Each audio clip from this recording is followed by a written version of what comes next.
Hi. Well, hello, everyone. Thanks for joining us tonight. We are Dicey Decisions RPG, and you can check us out on Discord and chat with us and potentially play with us sometime. You can also find all of our past catalog on YouTube under Dicey Decisions RPG.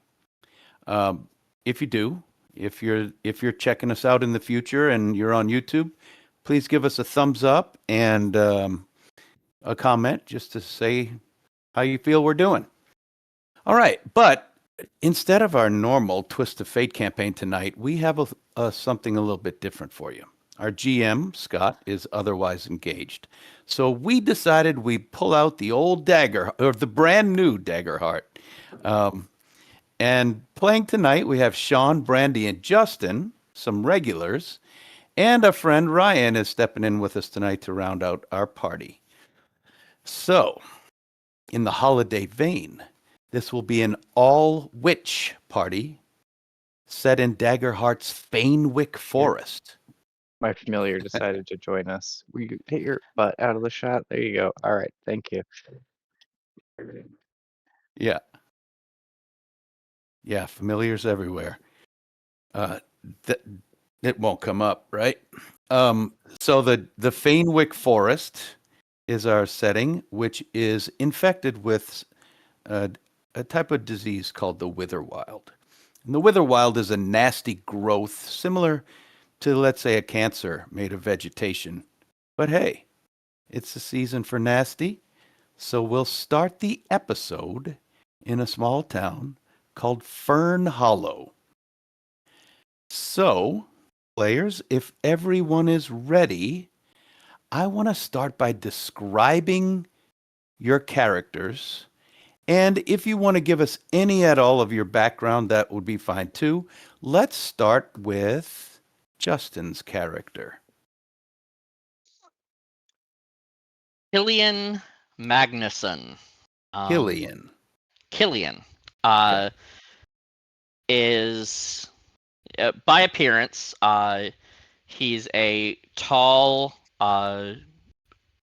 Eastern European looking noble, very square line jaw, black hair with uh, wisps of gray at the temple, uh, bright sapphire eyes, wearing a nobleman's doublet that is all black and a cape that's black with navy color on the inside, and he walks with a cane that's got some old druidic style carvings in it and a sapphire at the top.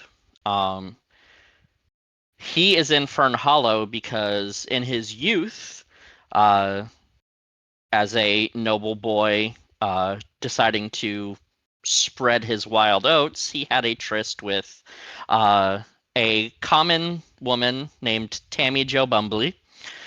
Tammy Jo has their child, their son, and the Magnuson household does not want lowborns in their bloodline. Of course not. And No Bumbleys in your bloodline. the options were to whisk her away somewhere that his family could not his family's influence could not reach them, or they become exiled into the Witherwild itself.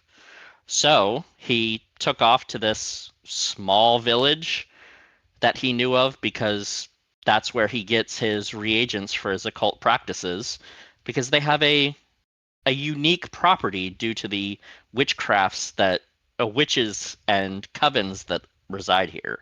So he is in Fern Hollow because Tammy Jo needs to be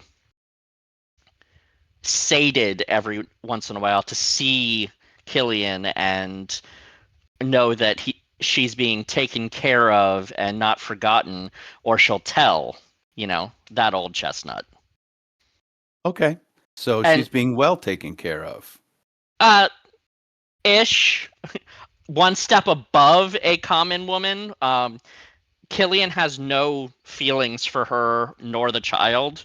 They are merely tools that will eventually be used for an end in some way. But he does understand the concepts of responsibility and reaping what you sow. And in this case, literally. Exactly. Okay. So Tammy Joe, and do you know the name of your child? I did not make a name for the child. I'm okay with it, sure. All right, Tammy Joe and Billy Bob. Bobby Joe Bumbly. Bobby Joe works even better. Okay. Bobby Joe Bumbly and Tammy Joe Bumbly. I literally went to Google Gemini and asked for the most stereotypical trailer park names, and it gave me a list of 10, and I'm like, Tammy Joe's perfect. Yep. Sounds good. All right. I guess I'll pick. Let's have Brandy go next.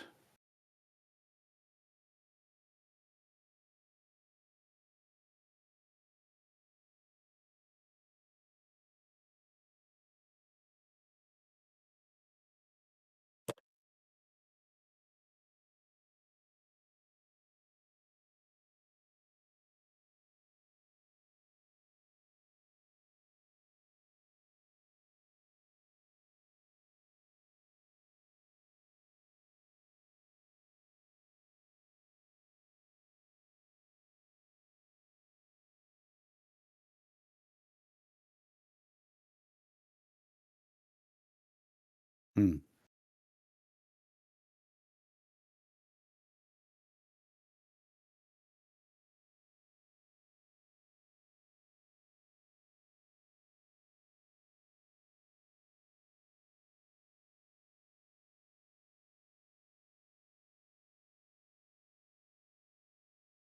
Shall we just leave it at that? She couldn't be there, so now she's here. Phone isn't working. Oh no. Now it's working. Shall I begin Uh-oh. again? Yes, please. Okay, happens. You'd think we'd never done this before. I know, right? It's always my mic too. Everybody else we could hear, not mine. So we're gonna start again with Rhoda DePrazy. Very witchy looking with her homespun layered clothing, lots of pockets and pouches. She has honey brown skin and black hair, horns she takes very good care of. Her eyes are like rubies, red with gold shot through them. Short and curvy, she's stronger than she looks. She has a motherly kind of presence, a little overbearing, which is also a motherly kind of thing. She fancies herself an amateur therapist. So yeah, she had to leave where she was because she could not stay. Understood. She asked too many people, how does that make you feel? Maybe. Let's go with Ryan next. All right. The character that I am playing is Vathina Fallenstar. So she's what's called an Aetheris in Daggerheart, which is similar to an ASMR in D&D. But her backstory is that she's been exiled from her community of Aetheris, so her like celestial features and like her radiance and stuff is kind of toned down and dulled where unless you're closer to her you can't really see it. I am terrible at describing visual appearances, but my inspiration for the character was like a mix between Morticia Adams and like Mrs. Frankenstein, so like a tall figure Oh, perfect. with Halloween-esque like Yeah. dresses. A little bit of background about Vathina is she was exiled from her community. The exact details aren't really public knowledge. There's a lot of rumors going around about why she was exiled. Was she framed? Did she do something terrible? Um, and she doesn't really share that aspect of her life, but she's in Fern Hollow, is how it's pronounced, right? Yep, Fern Hollow. She's in Fern Hollow because that's basically where she landed after getting kicked out of her community and where she had found people who were willing to like help her get back on her feet. She's not exactly sure what she wants to do regarding her exile from her community. or how she wants to approach her life moving forward, but she does enjoy the life she's established up till now in Fern Hollow. And I lost my train of thought. This has become home for Athena. Yes. Okay, cool. Yeah, if you have other things to add, just join in later. And Sean, how about your character? Yeah. So Esmeralda Zeller, has lived. She is wild-born, so she has lived in the Fainwick all of her life, among her people. The Fungal, who are forest-dwelling sort of by nature, right? So she is a very sort of large anthropomorphic mushroom, essentially. So she kind of has a mottled blue and green sort of cap that's, fringed with, kind of, like a fringed mushroom, glowing sort of blue eyes sort of set just below the cap. It sort of falls like moss, sort of what it would look to be a dress, but it is more or less just all sort of part of her. You know what I mean? So, but like moss kind of growing on her.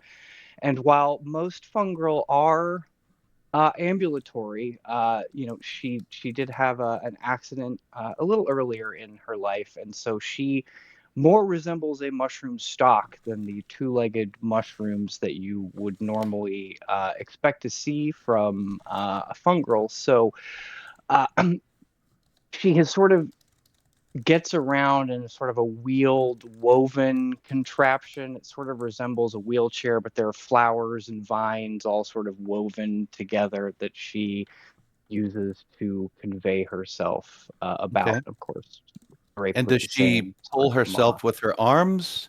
No, it's a wheelchair. I just imagine like a wheelchair kind of thing. So yeah, so she, Yeah, just so doing she's using the her moving the arms to wheels. move. Yeah, Got it. but with the wheels, not like pulling herself so Right. much. Okay. Sounds good. Yeah, so that is Esmeralda. So she, like I said, has lived in the Fainwick all of her life. After the accident, it was a lot more difficult to kind of get around in the more wild places. So she moved to Fern Hollow, to the edge of the forest, to kind of make it a little bit easier to get around, also to have access to reagents and other items that she needs for her practice, as it were. And also to just sort of keep an eye on the village and make sure that they are living in balance with the wild, and that her people don't really have anything to worry about from this sort of settlement that has been here for some time. Sure. And Okay, that's good. Esmeralda. Well, the city of the town of Fern Hollow, because it is quite small, has a lot of people that visit, usually not singly, like people will come in groups and leave in groups for protection because outside the city or outside the village, the town borders, anything goes. The Witherwild is aggressive, and the Witherwild will move in at any chance. It's constantly testing for weakness. So people who come here find a place of safety, and a lot of them, much like you, wind up staying, and a lot of them wind up leaving too. Of the ones that stay, many disappear. Because if you go for a stroll, you may not come back. You're always taking that risk if you step out of the borders of the town. So, one interesting thing about the Witherwild is that nights are 7 days long and days are 7 days long. And so, yeah, well, you have 7 days of darkness and 7 days of light. That's the cycle. So, on the third day of nightfall in this week, the entire population has gathered to mourn the passing of Celeste Moonfall, a beloved elder and protector of the town. Although it's high noon, the light of surrounding torches flicker in the gentle breeze as you see that her body lies in rest on a funeral pyre with flowers and vines woven through her hair and her clothing. Forest animals and flitting butterflies sneak in on the edges to pay their respects alongside the townfolk. So, I'm going to ask you guys some questions to help me set the scene. It's night. Justin, what is the weather like on this evening? Apparently, full of Sorry, caught you pizza. with a mouthful. Sorry. It Spicy is with a tenth of meatballs. uh, it's a no air kind of night where there's no breeze at all, just still, coolness where you can almost feel the humidity meet the air pressure. There's a layer of fog just on the inches above the ground, Mhm. and it seems appropriate for this funeral. Cool. Sean, Yes. where in the town is this taking place? And what does the area look like? Yeah, so um it has to be a place that's big enough for everyone to gather, and if we are in the torchlight and outside, I expect that this is probably in the town square proper, right? So I expect that, they're probably lined with, shops, small thatched roofs, kind of your standard small pastoral town fare, right? Sort of a green space in the center of town. This is where families will usually come to gather, the village green, as you would most likely kind of know it, right? So looking around, it is sort of a somber mood. All the shops, even though it's noon, are shuttered for this occasion. Everyone is gathered, and even so, the energy is somber. The town is sort of quiet, almost unnaturally quiet, to sort of match the the pressure of the weather and the formality of the occasion. Excellent. So, in this quiet stillness of weather and people, you look around, you see people around you, the crowd, many of them you know in this small town, but they're always newcomers. They're always faces that you wonder, haven't seen that person in a while. Ryan, can you tell me what are some of the animals that have snuck in and are watching from the edges? Well, there's definitely a couple cats that are wandering around on the edges. It's also going to be some of the like rodent life in the area that have come out. Things like little squirrels, rabbits, mice. Um, I'd say there's a larger than normal gathering of what's the species called? Like crows and ravens. What's the general? Corvids? Starts with a C. Corvidae. Thank you. Yeah. Um, a larger than normal gathering of those on like the rooftops and tree branches and the like. Um, but there aren't really any like larger animals than that around. Okay. So the animals are, of course, being left alone. They're clearly staring down at the beautiful visage of Celeste Moonfall. She was an outstanding beauty, and even though she was quite aged, she retained this inner beauty that you could see shining through her. Randy, many folks have quietly stepped forward to lay gifts on the funeral pyre. Can you describe one or two of these gifts? There are your expected gifts of the flowers that are not tainted and cared for by the people there. Um, those are there. There are bundles of dried vines and some home-made beeswax candles that they're filigreed almost. They were made with beautiful, beautiful care. Um, one or two people have laid a very personal piece of jewelry, like an amulet or a bracelet. It's a very eclectic bunch of things that have been, Absolutely. yeah. Cool. So, whether you've been in this town for a long time or you're new to this town, you understand that this is quite the momentous occasion. For one thing, this was the witch that everybody knew was defending this town from the Witherwild. And a lot of people are sobbing openly, like they can't believe it. People who have been here their whole lives are almost broken by this.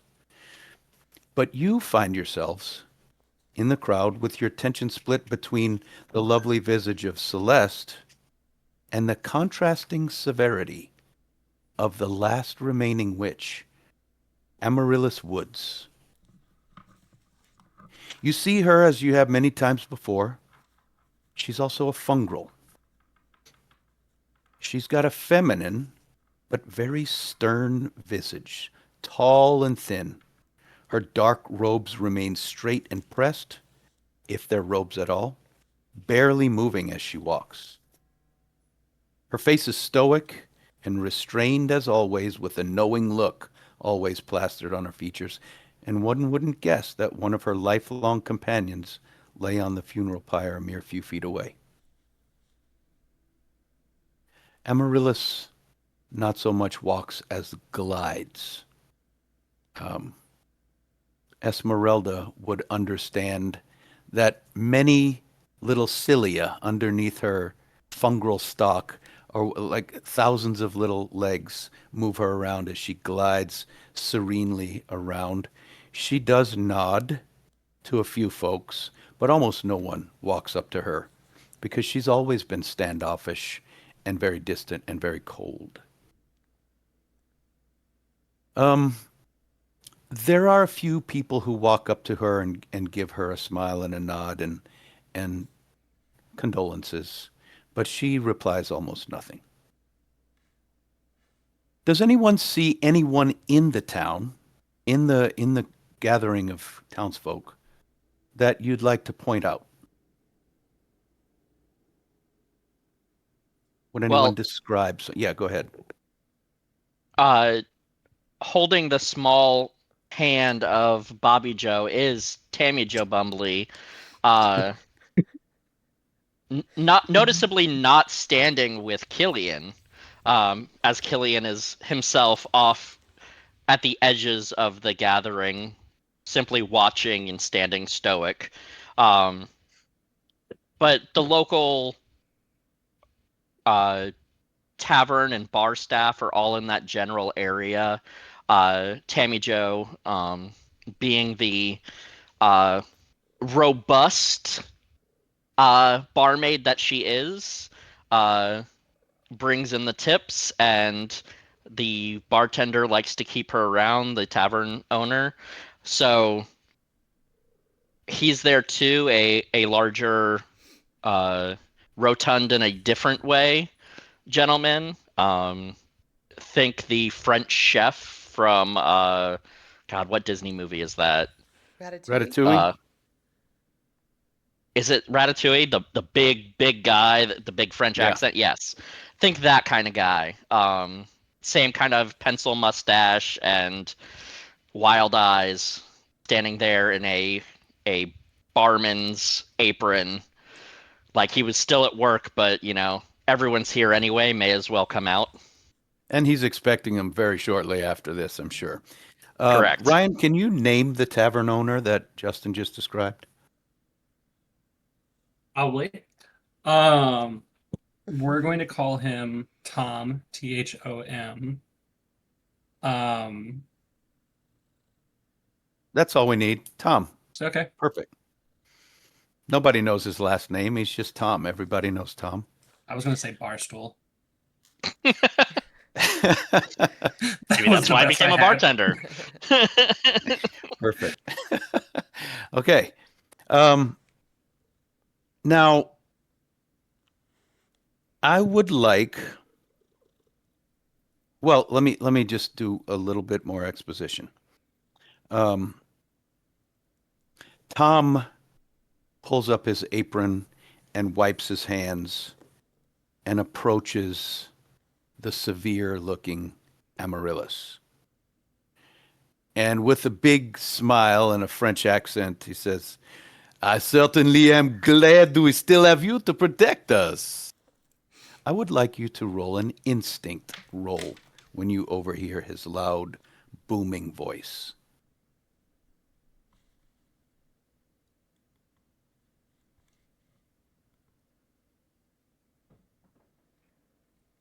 I rolled a 7.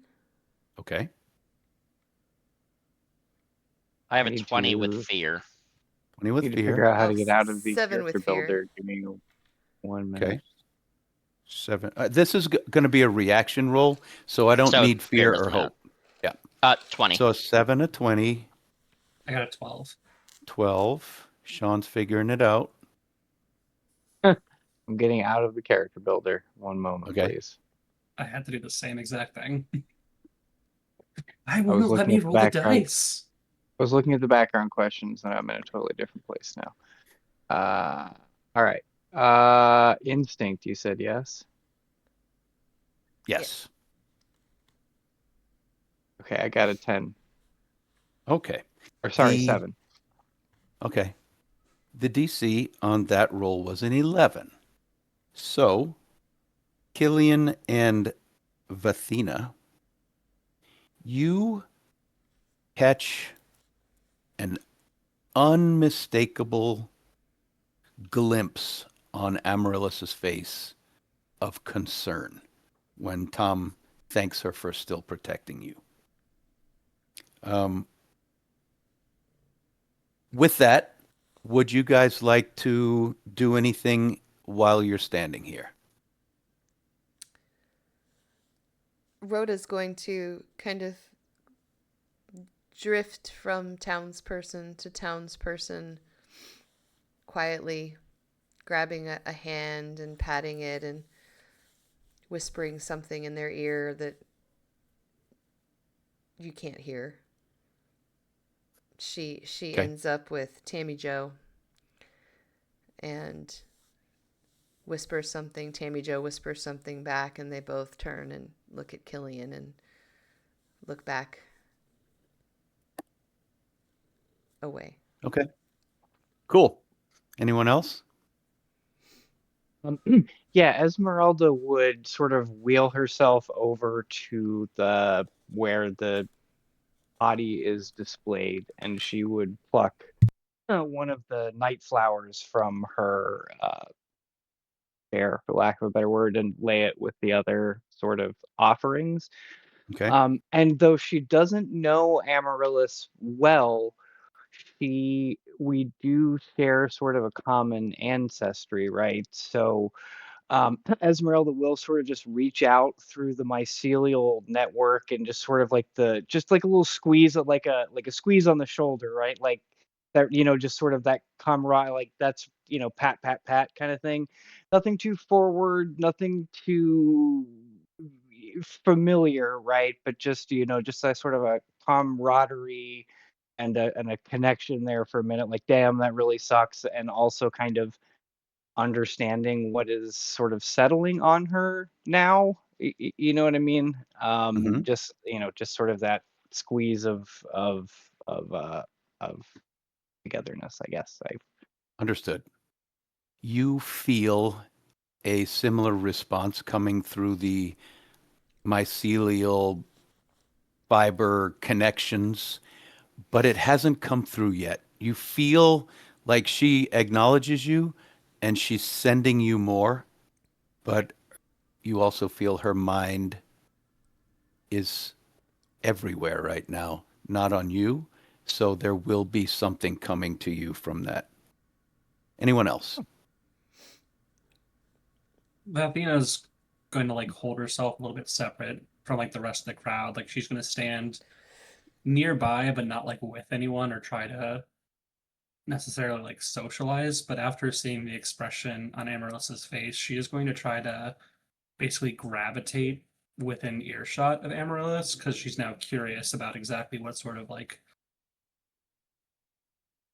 situation caused that reaction. Of course. Okay. Now we're going to pause our funeral services for a moment because you have all noticed one another there.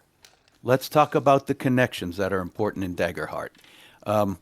You should have 2 or 3 questions, and you can ask them of anyone else in our group, except for me. You can ask that question to anyone else, and I'll let you go at your own pace. Whoever would like to go first, feel free. I would like Anybody? to ask Killian. What about my magical practice makes you most ill at ease?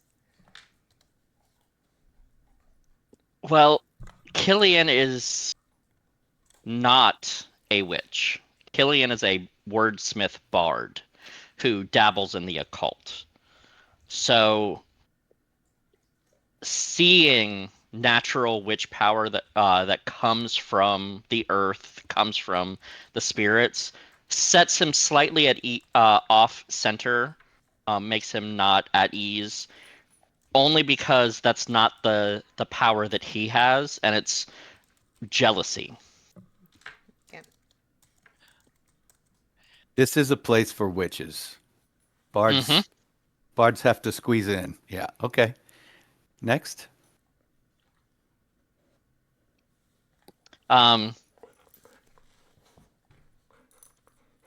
Ryan, what does Killian do that annoys you? I would have to say it's his interactions with why am I already drawing a blank on the name? I apologize. Tammy Joe?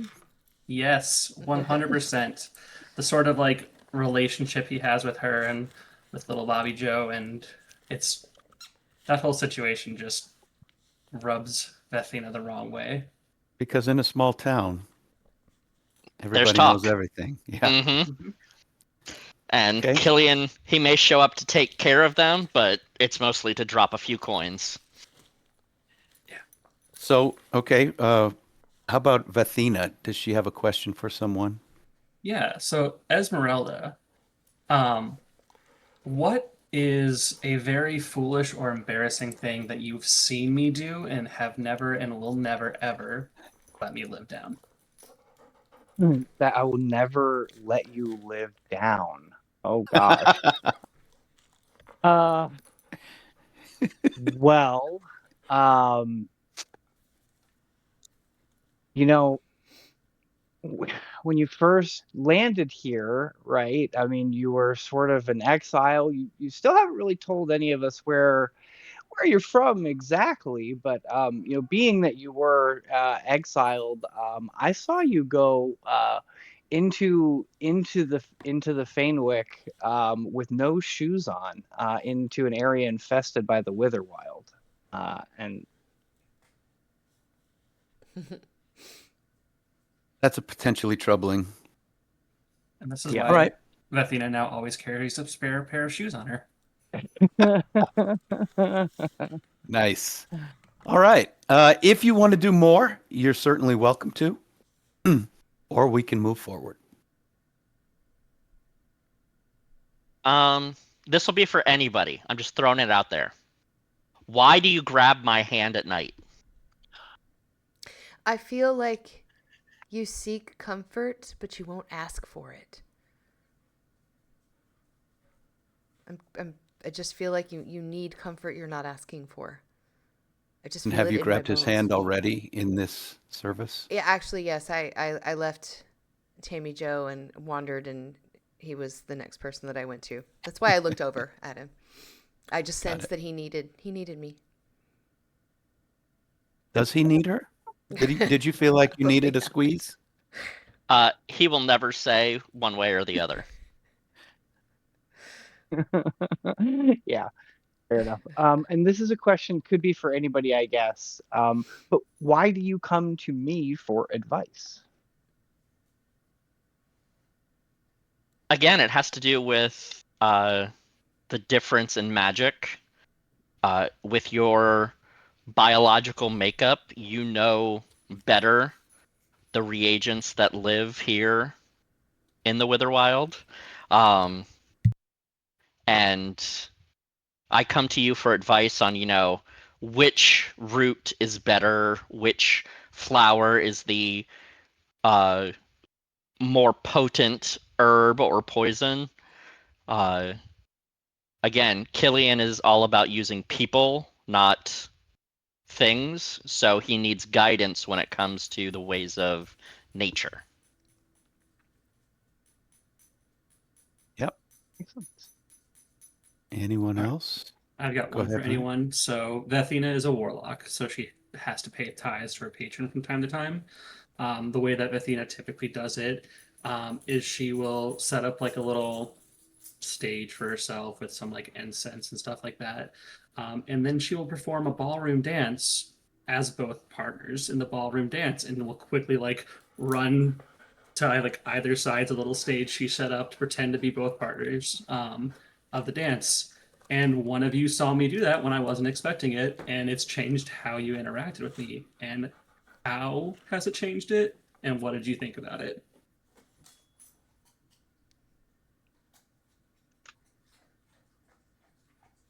I already caught you without shoes on, so I know that I feel like Brandy has to answer because I've answered all of them. I've done a few. I think that Rhoda would be torn between being amused and concerned after knowing about the wandering off without shoes and now the silent solo dancing. She has questions. So Killian has the opposite reaction in that uh, he just completely thinks that on the same IQ level as Tammy Joe. Okay. so, so Killian's a real sweetheart, is what I'm coming to Oh, yeah. understand. Lovable fellow. Hey, Mm. if I get a chance to play a dick in a one-shot, I'm taking it, because normally I play very happy-go-lucky characters. Nobody's judging. A little bit. Okay. A little bit. I'm judging I mean, me. I'm judging Killian, like, I mean, a lot, so. I think he's just So, as you misunderstood and he needs love. yeah, he needs a hand squeeze. Maybe he needs less love. Have we seen what happened with the love he has? I don't think love entered the equation at any point. Not yet. Once all of the townsfolk have paid their respects, Amarilla slowly walks up to the pyre, and from her pocket she pulls a carefully folded, embroidered handkerchief that's yellow with age, and she gently places it into Celeste's folded hands. She steps back, gesturing and chanting in an ancient tongue, and smoke begins to first crawl from the stacked wood under the pyre, shifting quickly to radiant colors of purple, green, and orange as flames of similar hues lick up onto the corpse. The burning body quickly transforms into a human-shaped swarm of fireflies that ascends over the crowd and disperses through the town, leaving behind a faint scent of pumpkin and spice. As the last of the fireflies flit away, the townsfolk begin to head home and resume their quiet, peaceful lives. Okay. You guys are headed home. And to Esmeralda, the message comes through. Join me tomorrow at high noon for high tea. As you guys, I will send back the affirmative and continue on a little bemused to my little home. okay. Can I roll a perception check? Can you three, sorry, the rest of you, please roll a perception check. That is Instinct. instinct. Yeah, that would be. No,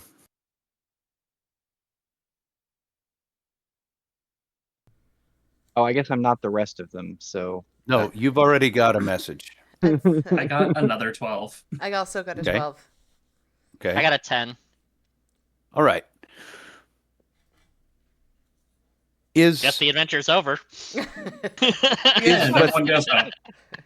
it's just down to one player now. I got my message.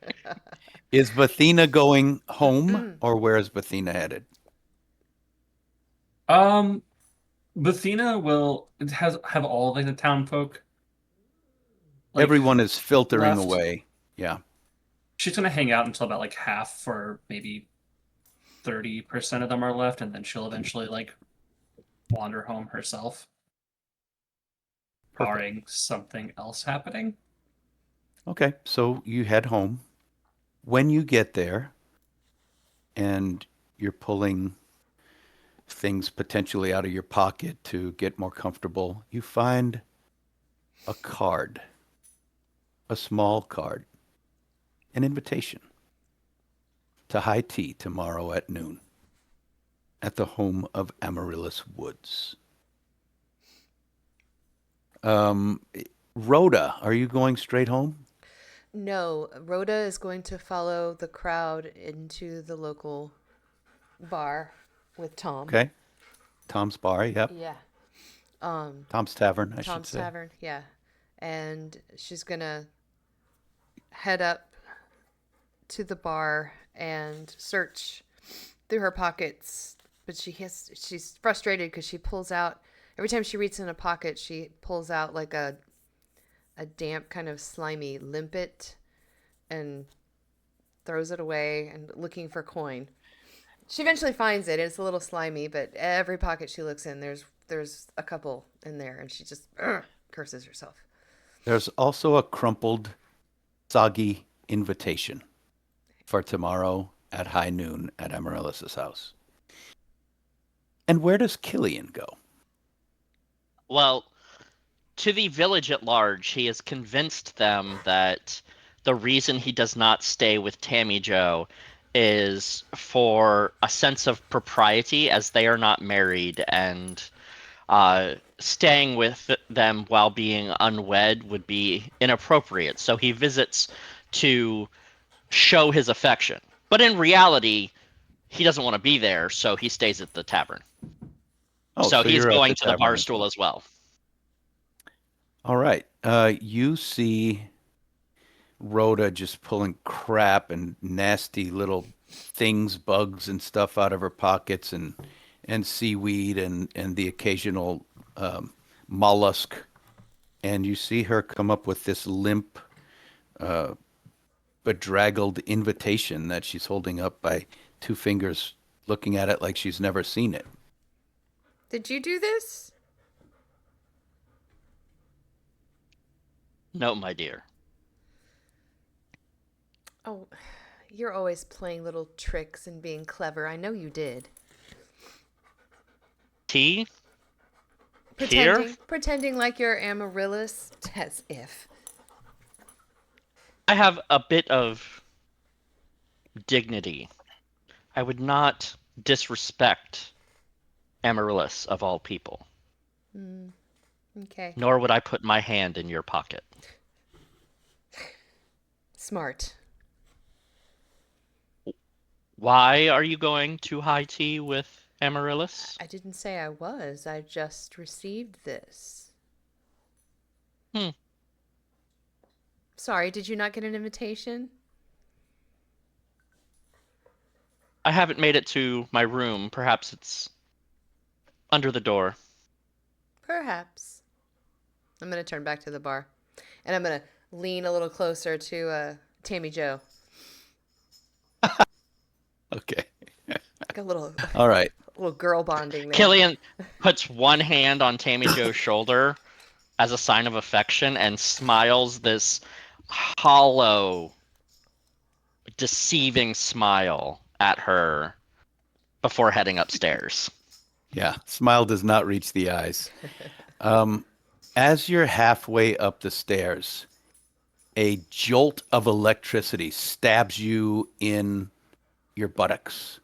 And as you reach back to grab it, Well you deserved. find a little piece of paper that says that you're invited to high tea tomorrow at noon at Amaryllis's house. He just holds it up over his shoulder and says it just loud enough to say, I got an invitation. Continues up. I really need to Alright. get another jolt that just says "or else." Okay.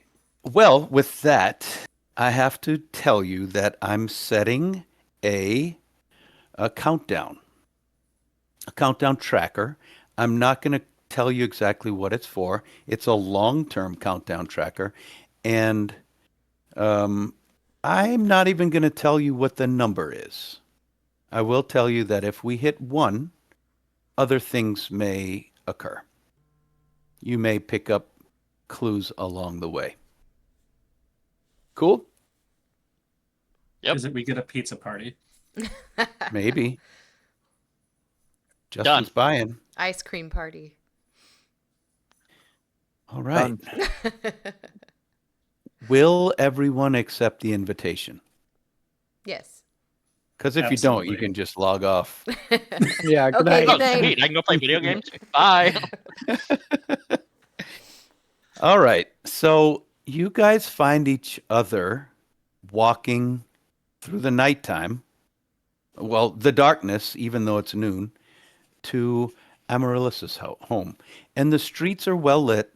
The torches, the magical glowing orbs, everything is always on in this 7 days of darkness. So everything's well lit. Everything still seems safe and sound. Well maintained streets, homes. Of course, on these 7 days of darkness, people aren't always on time to their jobs and stuff. But you guys are fairly on time because there is a bell that rings high noon. And as the bell rings, you 4 come together. The first thing you notice is the tallest tree anywhere around.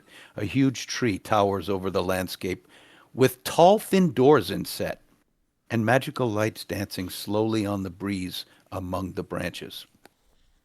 Surrounding the tree is a perfectly circular garden with a freshly painted white picket fence with some of the blooms giving off a soft glow to light the precise walking paths lined with immaculately raked gravel.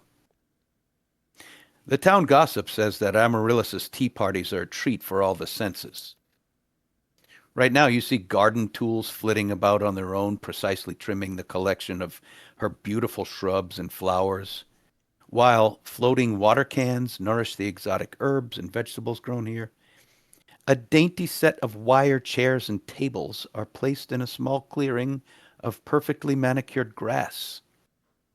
And the table is laden with all sorts of delicacies, and the scent of a strong, spiced tea wafts through the air. Sitting in a chair grown from living wood is Amaryllis, adjusting some soft cushions as you approach. It's simply lovely. So you notice a small sort of squirrel creature sort of bitter softly in Esmeralda's ear, and Esmeralda goes, yes, dear," and it runs off down and then climbs up into the tall tree and just sort of disappears. Amaryllis says, "Be aware that any scat should be collected and removed." He's a housebroken. Excellent. Welcome to my home. It's lovely. And I'll sit Esmeralda, am down. I correct? Ah, Rhoda. Thank you for joining us. Thank you for the invitation. My You lady. are so welcome. Ah, Killian. It is wonderful to see you. I was It always wondering if is. you would arrive. And Athena will say a pleasure as she takes the last remaining seat. Vathina. Well, now that you are all here, shall we take a tour of my gardens? I rarely get the chance to show off my exotics. Shall we? Oh, And she stands and yes. slowly starts gliding away. Um, I will roll after her. I would like for you guys, I guess I'll ask you one at a time. What you say and do is up to you, but I'm going to ask you to describe some of the things that we see here. Um, Brandy, can you describe a particularly interesting herb or flower or vegetable? Um, I'm looking at all of the flowers, and I am looking particularly for the night blooming flowers, which should be out because it is the week of night. Um, Mostly because of the deity that I follow, um, who's the watcher of the night bloom, and I'm always trying to pay homage and be cognizant of that, especially, and I feel particularly energized when it is the nighttime. I try to stay indoors during the day, week, and I'm really looking for the the larger night blooming flowers that have the deep indigo and purple sort of colors. I'm fascinated by those, and I'm seeking them out, and I do find them more to the edge of the garden, not quite in the more visible area. And they blend in with the night too. Yes. And there are moths visiting them and pollinating and drinking nectar. There is a trellis, a perfect little wire trellis that they've gone up, and exactly at every little corner and connection, a bright or big purplish indigo flower is sticking out. And she says, "Ah, you've noticed my Sirius, They're one of my favorite. as they are of mine." I'm gonna ask, may I, and gesture to to pluck one. She says, "I would prefer not." Understood. Actually, I must change that. They would prefer not. Understood. Um, Ryan, can you please describe any magical effects that are happening around you? I'm going to say that it looks like there's little flares of light that'll occur periodically, like over different flower beds and plants, just to give them, like, the ones that aren't night specific flowers, just to give them a little bit of daylight, Hmm. to help keep like her gardens in a healthy state. There's also going to be periodic like misting that'll occur in different like areas of the garden, almost like you'd find at like a grocery store produce section, where it doesn't come like any clouds. It's Yeah. just there's a sudden little misting that'll Yeah. occur. And it basically is like her garden is like this own little like um I am so bad at thinking of words today. What is the like the terrarium? Is that the correct term? Like the enclosed Yeah. Ecosystem. ecosystem? Yeah. That's basically what her garden Cool. will be going Yeah. off with magical effects. I'm going to say that with your extremely pale Morticia skin, you'll feel the UV effects of these lights like baking your face as you walk by. Killian,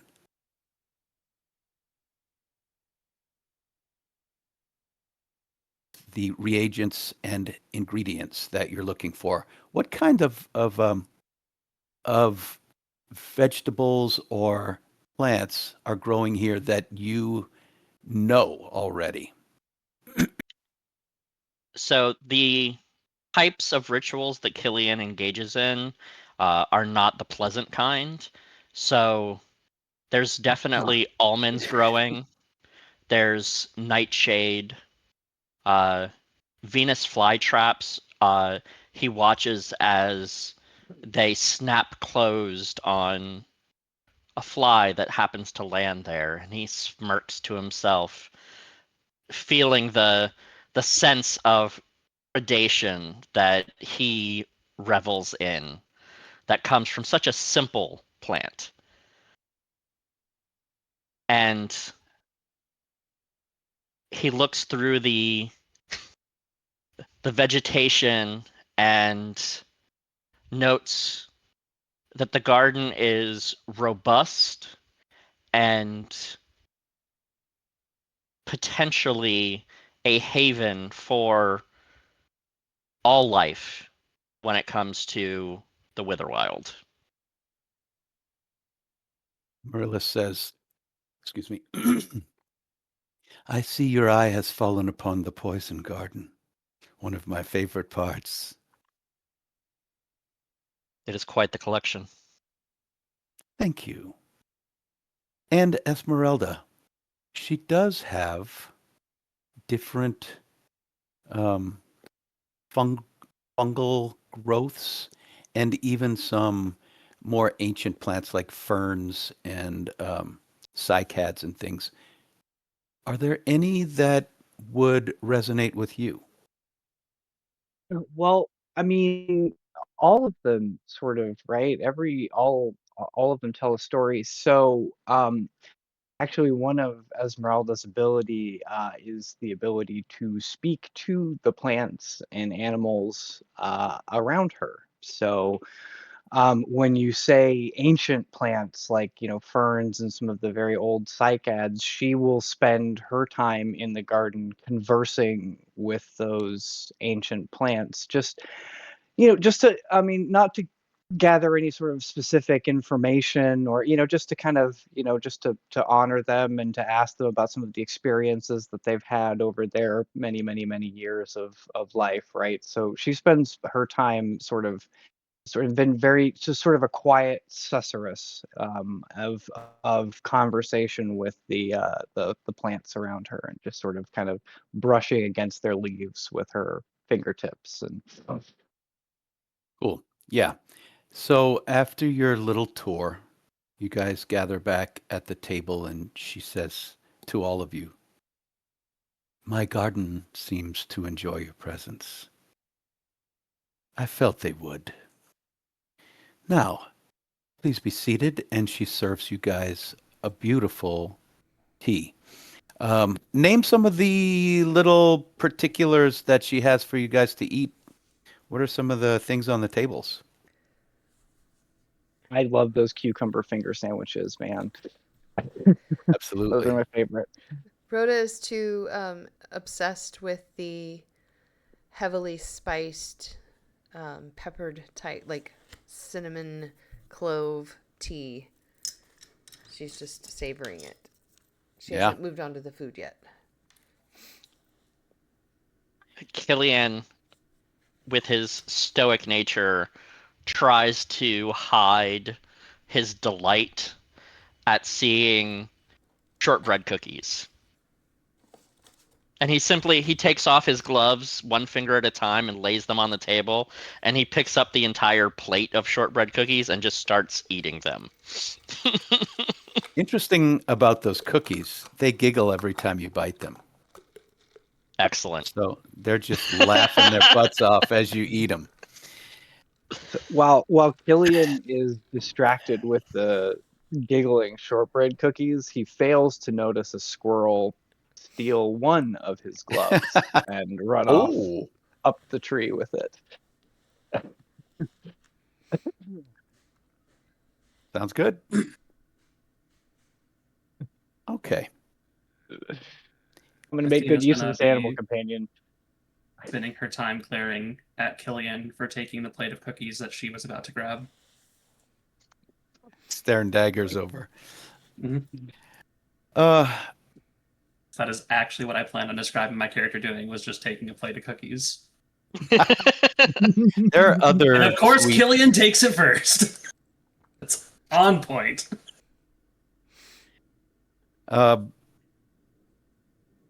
Amaryllis notices that you have bogarted the entire plate of cookies, and another plate of cookies floats across the yard and settles itself on the table.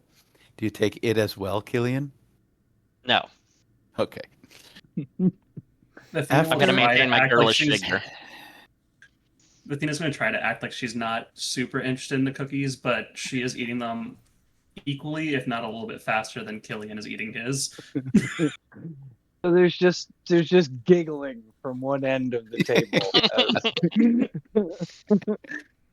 It's kind of infectious. In fact, all the little watering, the watering pots and the floating tools, clippers and whatnot, all start giggling along with it. As you guys start to feel like you've had enough to eat and drink, Amaryllis clears her throat and says, "With the passing of dear sweet Celeste, our coven has dissolved. And our circle is complete." She looks down at her hands in her lap, and she's twisting an old crocheted handkerchief that's seen many years of use, if not centuries. And as you look at her, you realize that she is very, very old. While still looking down into her hands, she seems lost in thought as she continues. "I always thought Celeste would have been the last of us. She was always the bravest, the most worthy of us." And a single tear rolls down her cheek, which she gingerly dabs with her handkerchief. Can you please roll an instinct reaction roll?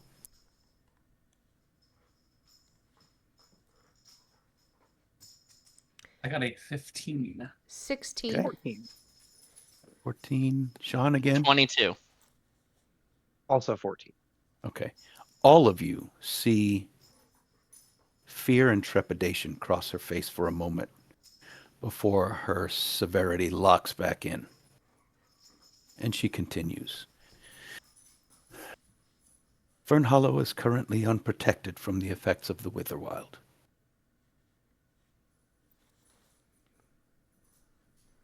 Is that why you brought us here? Well, Where's was my our glove? uncertain. It was our combined power, the Covens, that kept these dangerous forces at bay, protecting you and your loved ones. Now new protectors are needed, and I have had my eyes on you. You must first, however, convince me that you're worthy of the power that this coven will imbue upon you. If you are considering her offer, I need you to decide what kind of action role, that you're going to make to try to impress her and explain what that looks like. I am going to. Well, it's an ability. I don't think I can. It's not an actual. That's an ability, so I don't guess that's the thing. Nope. You have 6 abilities, right? Mm-hmm. Yeah, any of those or anything like that. So Or- Killian is simply going to impress upon her the weight of his demeanor, and this would be a charm roll, in that he's saying, My dear, you need a public face for the coven, someone who can manage and quell and intimidate when the time is needed. And there is no one with as much gravitas as Killian Magnuson. What's your DC to save? I guess this is a spell you're casting, right? Nope, I'm just rolling a presence roll. Oh, It's- presence roll. Okay. It's the charm action under presence. All right. So you're trying to be charming. That would be a 15 with hope. Excellent. So you have a hope. You may add that hope. You should all start with one hope. Now you have two. And a 15 is a strong enough roll. She smiles a little bit, and you see a gentle, like, oh, please, kind of a wave of her hand, and also a tiny eye roll. But she does lock eyes with you and nods. I think you may have a point there, Killian. So, Brandy, you could also cast a spell or any of your other abilities. Yeah. You can do whatever you want. I am going to. Oh, Lordy. I got all hung up on one other thing. Because I was going to use one of my abilities as a gifted tracker to immediately locate Killian's glove with the squirrel. You can do so if Okay. you want to. Narc. I don't necessarily want to do it for Killian, but I do want to do it to impress Amaryllis. Fair. Now, where did that glove go? But this isn't a roll. Oh, I do need an action roll. Yeah, see, that's my problem. That's my problem. Okay, Well, you I could lied. pick any of your ability. Okay. Yeah, I'm gonna do the. I'm going to do the vicious entangle, and I'm going to attempt to do this to the squirrel to then get it back. What's the squirrel's name? Mr. Chippers. That's my little button. What was the squirrel's name? Oh, Yeah. correct. R.I.P. Mr. Chippers. God. That would be Got a a. family. Hold on. Let me try that. Hold it. Come back. No, go away. That would be a 12 with fear. Oh, thanks. No. And now I have another fear. Mr. Chippers is I probably guess you smarter do a than Bobby D8 Joe. plus 1 damage to my squirrel. Yeah, let me roll that there. Are I you have trying an to kill the animal. No, squirrel? I'm not trying to kill the squirrel. I'm just trying to grab You're the just squirrel. trying to grab him. And so as your vines squeeze around the squirrel, the glove pops out and wafts slowly down into Killian's lap. And oh, you found it. And I'm going to Thank you, release my it as dear. quickly as I done so I don't hurt him. And what was your roll with fear? 12. Just 12. 12 is high enough to be impressive, and she chuckles at that. I apologize, Esmeralda, but your squirrel was up to hijinks, as they do. Esmeralda, you get the, even without eyebrows, you kind of get the impression that just sort of one eyebrow has sort of cocked, a little bit unimpressed, but also sort of very, very impressed with Mr. Chippers and his moxie. So I'm going to need a roll for Vathina and Esmeralda of some sort if you're going to try to Yeah, impress her. so I'm going to try to persuade her. Okay. Partly because one of my ancestry traits is divine continence, and I have advantage on rolls to command or persuade others. Alrighty. And then I was hoping if you think this works, to use one of my experiences of Noblesse Oblige, and Athena will kind of like make herself appear as regal as she can while sitting down and being like, much as Killian thinks that there's times that you need to convince others to do something and motivate them to do something, you also need a strong leader in place. And I come from a position in my past where I was a strong leader, and I feel like it is my responsibility to help take care of this town and the villagers within it. Okay. Do you think So make that your, would yeah, give me a +2? absolutely. Okay. So you're putting yourself out there as the leader of this group. Yes, and I will get a 21 with hope. Excellent. Take your hope. And as you declare yourself the leader, some of the lights focus on you. They're drawn in, and you are suddenly the brightest lit thing in this garden for a few moments. And she nods and she says, "Ah, willpower. That is quite impressive.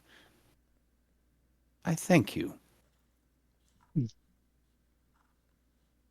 So Esmeralda doesn't say anything, right? And so, okay, so the fungal network, I can make an instinct roll to use the mycelial array to speak across any distance, right? But she is right here. You know what I mean? So so I just very gently, like through the mycelial array, right? I will just say, I have been here for as long as I have lived, and I know all of the creatures in this forest. There is no one more dedicated to it than me. And when I say that, I will use my nature's tongue ability to basically just sort of speak to all of the animals in the garden, and basically trying to do like a Cinderella moment, like the birds come to rest on my shoulders. And so All I right, will. let's roll it. Except the squirrel, he's afraid to come down now because of. So that is a 17 with hope. You get a hope, and a 17 is good enough. So yeah, birds, worms pop out of the ground at your feet. The squirrel dive bombs out of the tree and lands on your cap and bounces off and then crawls up to your shoulder. Birds are circling your head and everything is like focused on you. Pretty cool. So she says, "Yes, one of my kind is an important part of a new coven, should that happen. Well, And just a quick question: is the level of success important? Because I would have had advantage on that from my highborn, and I didn't realize it. we're just trying to beat a DC so that she'll take you Okay. seriously. Yeah. All right. Before I go on, have you any questions of me?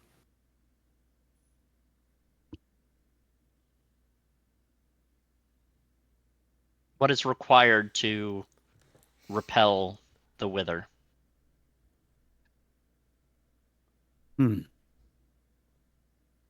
As you know, there are few ways to combat the serpent sickness. Should you be withered, if it takes hold, there's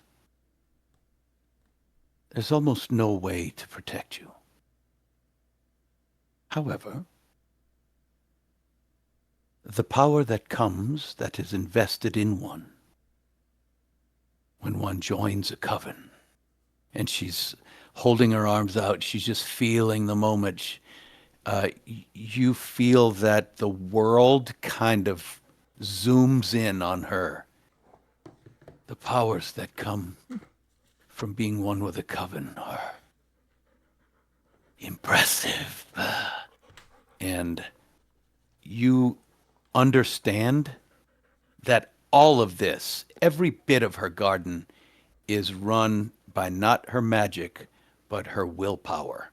And that she is the last bastion against the forest just eating your town.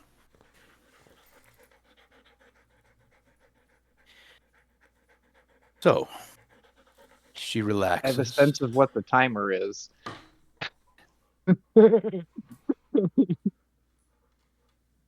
To make a new coven, one must venture deep into the Fanewick, and there search for the hidden grove of a withered mother tree. Somewhere here to the east of town you must go, and bring back the heartwood from this tree to me, and I will use this heartwood to bind the worthy among you into a coven. Then you will gain the ability to keep this town and your loved ones protected until you cannot. The dangers surrounding this town are growing. The effects of the Witherwild would have made the land itself an enemy. You may not survive this journey. With the lack of protection my former coven provided, there's no telling when the dangerous forces will swell into Fern Hollow. So do not dilly, nor even dally. I fear if you are too late in returning, we all may be doomed to a hideous fate. You She you smiles. said that the worthy would be initiated into the coven. What does worthy mean? Well, you have proven your worth with your display, all of you. As I said, I've been watching. I believe you four to be worthy.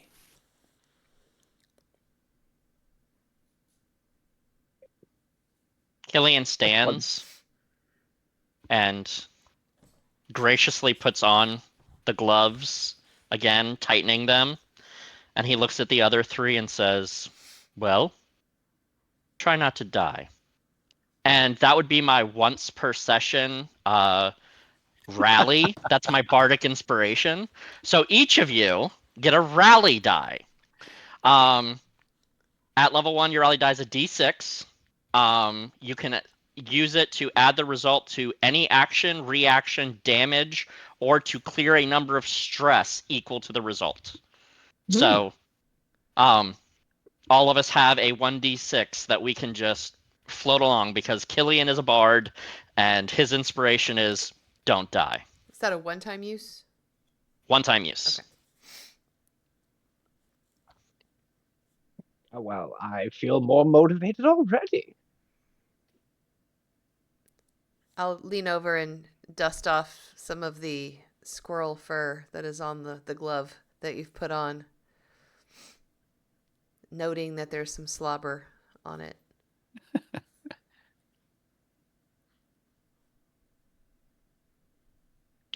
To east, then? Yes. Let's be done No with time this. like the present. She's watching you guys kind of expectantly to see what you're going to do, if you have any more questions, whatever. But she's just quietly sitting with her hands folded in her lap. So, the heartwood of the mother tree is all we need. Will we know the mother tree when we see it?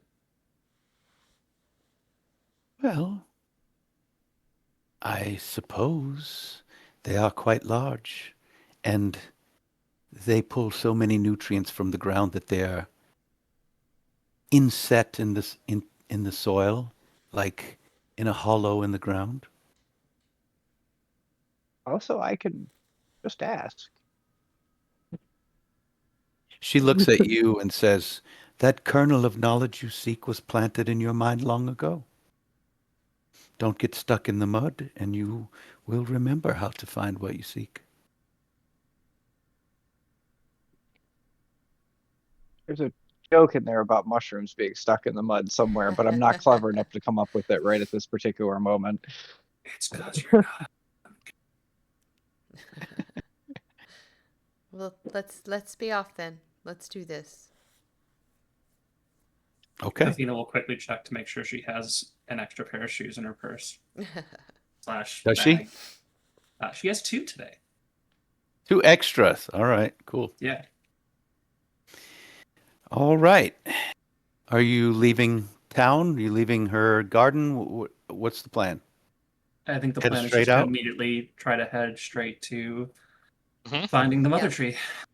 All As right. they get up and turn around, Esmeralda will take like a handful of the sandwiches and kind of put them in a little pouch hanging off of her chair, and a couple of the cookies and put them in another one. Fill a flask with the tea, right? I mean, we're going into the woods. These idiots can go out there unprepared. I am going to have tea. I have a pocket full Do of cookies limpets. only What are you laugh when talking you about? eat them? Or are they laughing right now as Esmeralda grabs them? They giggle as you bite them. Okay, so there's no giggling yet. Yeah. And I will sort of pat a little hollow on the arm of my chair, and the squirrel will sort of curl up in its little nest where it goes, and I will follow after the others. All right. Okay. I really hope So that this wilderness is accessible. I guess you've Why got move to town? you've got cross-country wheels on there with the knobbies. Um, so It's literally grown from the country. I'm sure it's fine. as you make it to the edge of town, you notice there's almost a line where town stops and the Witherwild begins in the mighty Fanewick Forest. As you step over that line, you see tiny points of light in the trees turn on. In the darkness, something is already watching you.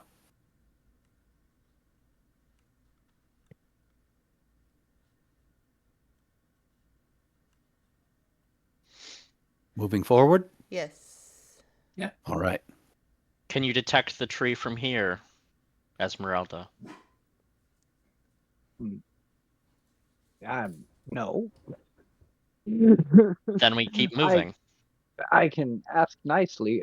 Yeah, so I can ask the plants around me if they know the direction to the mother tree, like the plants and animals. That is something that I can do. I can't like feel the presence of a particular plant or animal, but I can speak to them, right? Sure.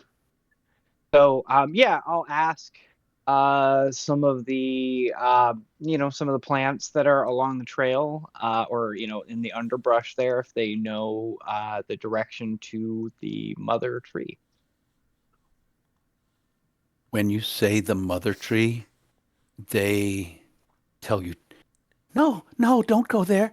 Don't go there. Stay away. The mother tree is dangerous. The mother tree is is infected. Stay away from the mother tree. I aim to put it right. Will you tell me what you know? And I will make my instinct roll. Yeah.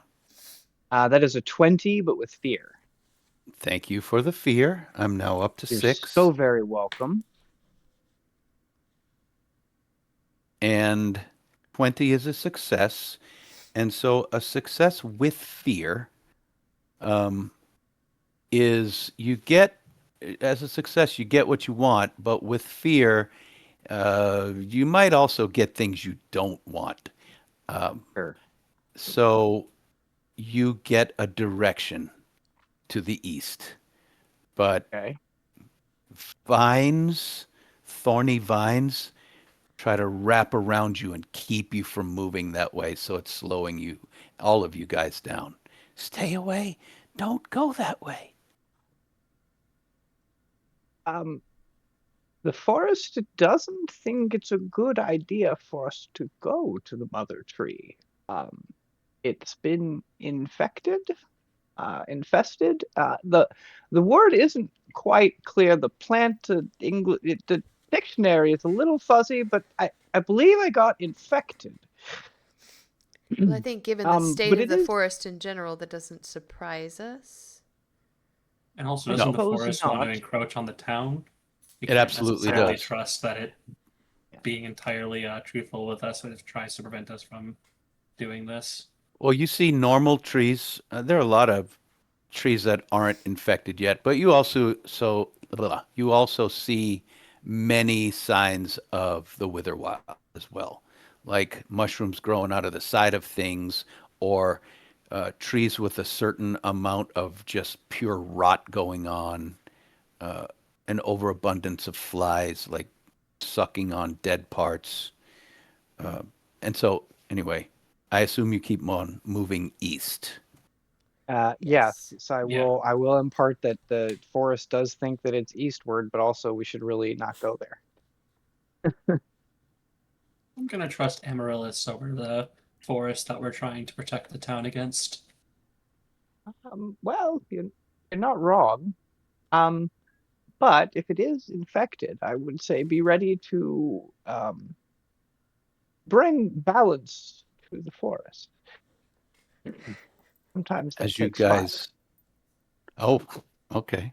As you guys march eastward, kind of plowing through the underbrush and avoiding the vines and thorns, you hear things moving around you.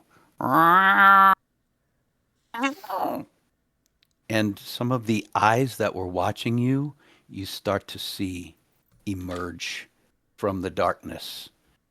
There are cats, not too much bigger than a regular house cat, but there are patches of mold on dead skin. There are vines erupting out of their insides, curling around their bodies, strange growths, and these cats are moving in from several different directions. Since we don't need to roll initiative in this game, what would you like to do? I want to I don't know how I do this though. If I want to intimidate the creep, if I want to like try to just yell at them to scare them off. Mm-hmm. You know, like your cat gets on the table and you're like, get away. Yep. Sure. This is. What are you going to do? You just yell? I'm gonna do like that. Okay. Like, Hiss at them? yeah, but Sure. I get advantage on that. Advantage on the hiss. That's my Infernus ancestry. So, hold please. Our tier is equal to our level, correct? Yeah. Right now you're level. I think of. Actually, I'm not sure how that works, to be honest. I think there are several levels in tier one. I just can't remember. Might be One of my three abilities levels. adds my bonus to a specific action roll, and or my tier, sorry, to a specific action roll. I'm just going to assume for our purposes that's a You're one. tier one. Yeah. So mine says it's one of my ancestry traits. It says dread visage. You have advantage on rolls to intimidate hostile creatures, but I don't know where I. Well, what you I should roll. have a DC. Your DC is probably the same for all that. So if you have a spell DC, it's probably the same. Intimidate's probably presence, since that's like charm, That's what I'm perform, thinking. deceive. Yeah. But I don't know where I'd find my DC. On Or the just sheet. roll a presence and Okay. I will set the DC. Cool. And I get advantage, so I get to add a d6 to that. So add the d6 and roll. That would be a 20 with hope. All right, take your third hope, and you barely beat the DC because this thing doesn't seem to care, but you are hideous enough and scary enough to send one of these cats fleeing away. You don't know for how long. There are others. I'm going to go ahead and spend one of my fears to have one cat rush in and take a swing at um at at Rhoda. So as one cat takes off, another one pounces on you from the side. Does an does a 13 hit your armor class? Looking at new sheets, it's so hard. Top left evasion. Thank you. Yes. Oh, your evasion. Does a 13 hit? Yeah. All right. So this cat lands from a spring on your shoulder, and as you try to spin and knock it off, its claws rake down across your back, and you take 5 physical damage. Okay. When they do that, though, I am going to mark a stress to hex them. Okay. So that cat is currently hexed. So I got, you said 5? So that would 5 be points. your damage threshold. Right. So I imagine 5 is 1. Make Yeah. sure you guys have equipped your armor on the character builder page, because if you don't, your armor's going to be pretty much 0, and you'll go down real fast. Oh, yeah. Yeah, because your That damage makes- thresholds are like 1, 2, and 3. That Yeah. makes a lot. Yeah, exactly. I was like, why is it so low? I don't understand. You got to go sneeze back in time, and you equip pass it. out. I'm doing it Yeah. right now. Okay. Anyone else? Oh, that's so much better. That's minor damage. Okay. Thank you. So Killian, in response to the cat pouncing and clawing, picks up his scepter and just waves it, and this bolt of blue energy comes out at the cat. The one that attacked her, which is hexed. Does the hex do anything for another character? Yeah, the hex. Hold on. Go back to the hex.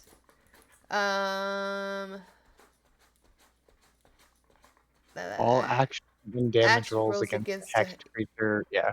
gain a bonus Get a equal bonus. to your tier. Okay. So I get a +1. Mm-hmm. The damage roll Okay. In also. addition to your other bonuses. So for the attack roll, it is a 16 with hope, That hits. Take your hope. and damage is magical damage if it matters. 6 damage. 6 is, it beats its minor, so it takes 1 point of damage. And it's still up. If it beats it, I think that puts it into the major damage. Oh, that's, oh, I see. I see. Yeah, that's major damage. That's 2. And so this thing, you hit it, what kind of damage does it do? Magical? It's magic damage. Okay. So this magic curls through the creature's body, and the cat just freezes in motion and disintegrates into powder. 2 down. Be cool. So seeing that, there's probably no talking to these cats that are infected by the Witherwild, Esmeralda will sort of wave her hand, and the vines that are around her chair will sort of shoot thorns at one of the cats. So, because this is a battle wheelchair, this is an arcane frame battle wheelchair. So Awesome. this is also magical damage.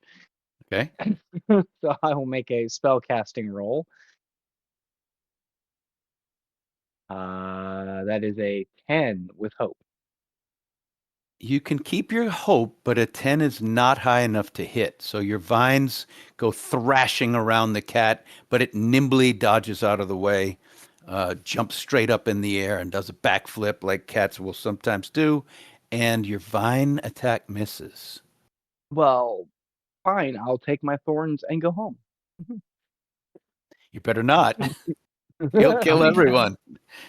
There are 3 cats left. Okay.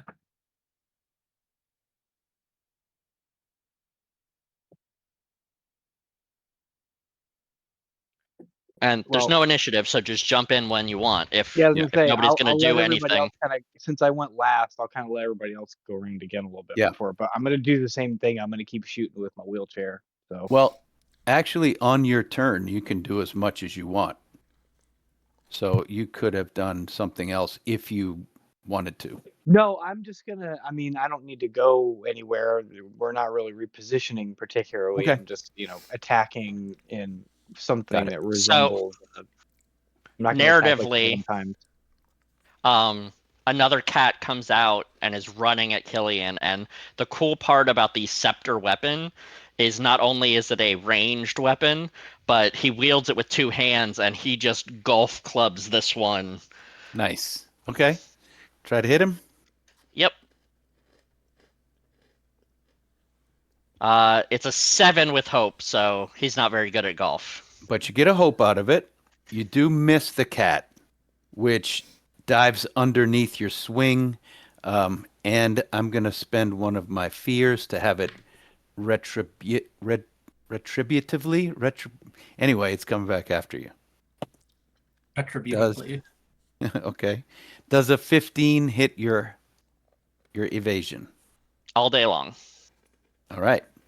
So it will jump right back at your throat, grab on with all four legs, and start clawing with its back feet. You take 4 points of physical damage. And there's a cat on your chest. Not cool. Athena will Currently sigh. at 4 fear. Go ahead. Athena will sigh and pull out her wand, and even though she doesn't necessarily want to help Killian, she's going to attack the cat that is attacking him. And I get a 17 with hope. All right. Take your hope, and the 17 definitely hits. And then I think I click here for the damage.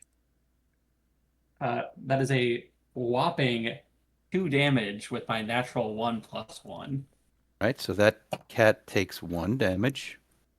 I was very invested in helping Killian. All right. Anybody else? Rhoda's gonna Go ahead, Rhoda. unhook the whip from her belt and try to hit the cat that's on Killian as well. Okay. That is a 9 with fear. Thank you for another fear, and a 9 also misses. And since the fear automatically makes it my turn, in response to the fear thing, I will use my once per short rest ability of my Ancestry Hallowed Aura. When an ally within close range rolls with fear, I change it to a roll with hope instead. oh, okay. I see how you want to play. Oh, So I will take my turn after all. yes, you can. When you do that, does that mean I get the hope? Yes, Yep. because it's instead of a fear, it's now just a hope roll. Donka. And I just And you get to do it on every play. I just Or is it just realized one of my It's once per short rest. experiences is wilderness protector, and I kind of feel like I am protecting the wilderness from the Witherwild here and these rotting cats. So I'm gonna get a Okay. +2 to this roll. All right. How you like them? I'm apples? actually going to Love it. spend 3 hope to make this a tag team. Sweet. Oh, I love it. And you're attacking the cat that's on Killian, right? correct. Killian is going to lock eyes with it and trying to like over predate it, like to cow it to its to his presence, to basically make it startle with fear so that it's easier to hit. Makes Sweet. sense. So the way the tag team works is you both make separate action rolls and then choose one of them to apply for both of your results. I have a 26 with fear.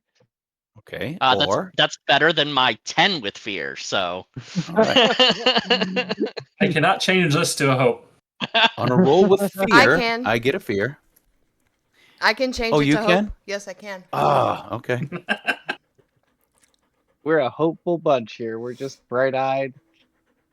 So in this instance, do we both get the hope or just the initiating person? The one that you chose to go gets the hope. So that would be Sean's number. I will take the hope, and then I will do my wheelchair damage. But you both roll damage since it was Aha. a success. Then add it Do- together. Experiences add to the damage roll as well, or is it just the attack roll?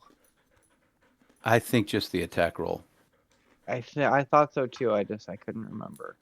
That's totally fine. It's 4 damage. 5 for Plus- me. So 9 obliterates this thing. That's it gives it severe damage, which is way more than its threshold. So how do you guys smash this thing to bits? The one on his So chest. I picture Killian basically holding it up off of himself, right, and kind of giving it the old death stare while kind of trying to choke it, and sort of as he holds it away from his body, just a salvo of thorns from my wheelchair just pierce all along its spine and just kill it. All right.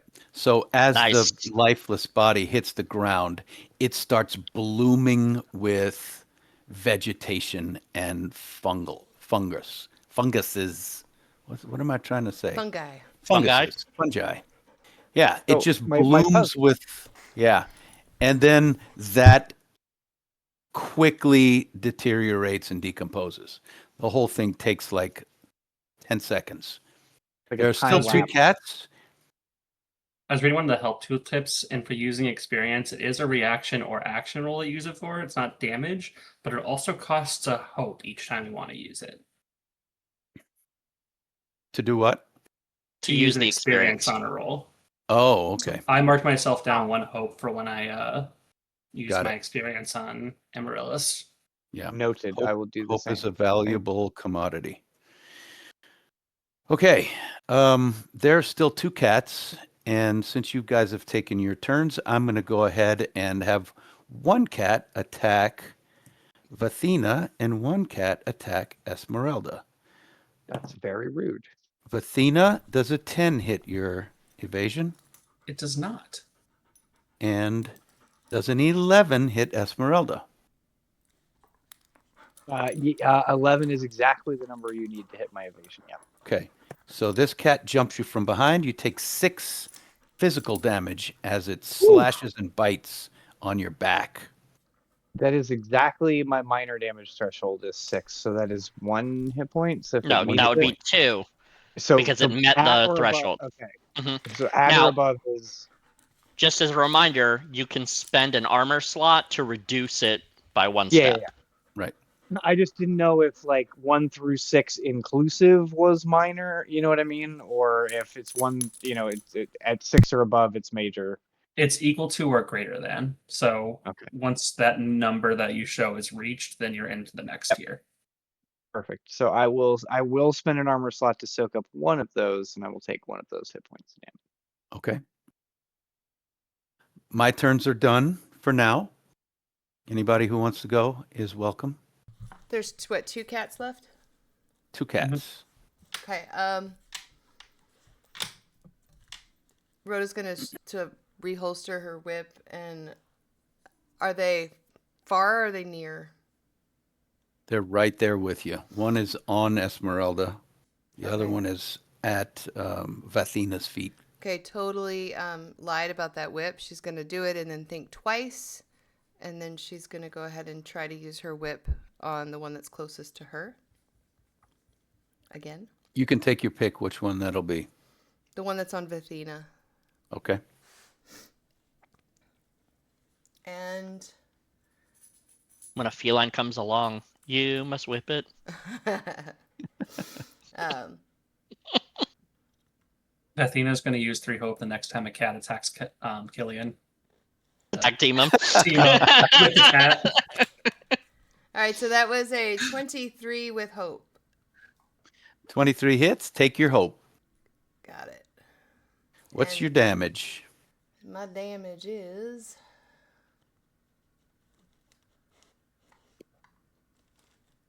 3. 3 damage. That is 1 HP. All right. Killian will send another magic bolt at that same one. Okay. 19 with fear. 19 hits, and thank you for my fear. Is anybody going to steal my fear away? No, I think we're out of that. All right. I 19 got hits. a massive 1. A 1. 1 damage, right? I still think so. It falls in minor damage. Yeah, so 1 is enough to take it out. All right. So the whip cracks, and then the blue beam just circles and hits it right in the head, and it just falls off. Very cool. Not the head, but the cat falls off. All right. So there's Well- 1 cat left. And Well, it you is just got a fear, literally- so does that make your turn? Yes, it does. So and the it's 1 literally cat. on top of me at the moment. So I imagine it continues doing the thing that it's doing. It does. It sinks its teeth in. It tries to dig in with all 4 of its clawed hands, feet, paws. Does a 16 hit you? Oh, very much so. And how about 7 points of physical damage? I love that. That's so great. That makes me so happy. Thank you for those damages. I will take them. Terrific. You're welcome. Appreciate All that. right. I will soak up another one with an armor slot, though. You're I am welcome looking to. a little bit the worst for wear. So, being sort of under assault from this feral sort of monster here, Esmeralda will stop concentrating on her wheelchair and she reaches behind her and sort of unslings this two-handed sort of gnarled staff. And out of it comes this just bolt of green energy to try and suck the life out of the cat. So this is my dual staff. All right. It doesn't do quite as well on the attack, but a 23 with hope will probably do okay. Yeah, that absolutely hits. You may take that hope. Thank you so much. And we will do some damage. That is 5 damage. And it sucks the life out of it, as you said. And this cat also is overcome with the vegetation that was inside of it. And then it rots away to nothing. And you guys are out of combat. Esmeralda just sort of slowly slings the staff back into its holster, kind of where it came from. This is what she leans on when she's not in the chair, right? Killian reaches into the breast pocket of his tunic and pulls out a little black vial and just reaches it over to Esmeralda. Drink that. It is a minor healing potion. That's very nice. Is that D4? So, yes. Yummy. Immediately clear a No- D4 hit points. Wow. That's a D4 somewhere. good drug. 4, fantastico. Esmeralda looks much better. Her cap sort of brightens up. You notice sort of the tears, sort of all sort of. Cool.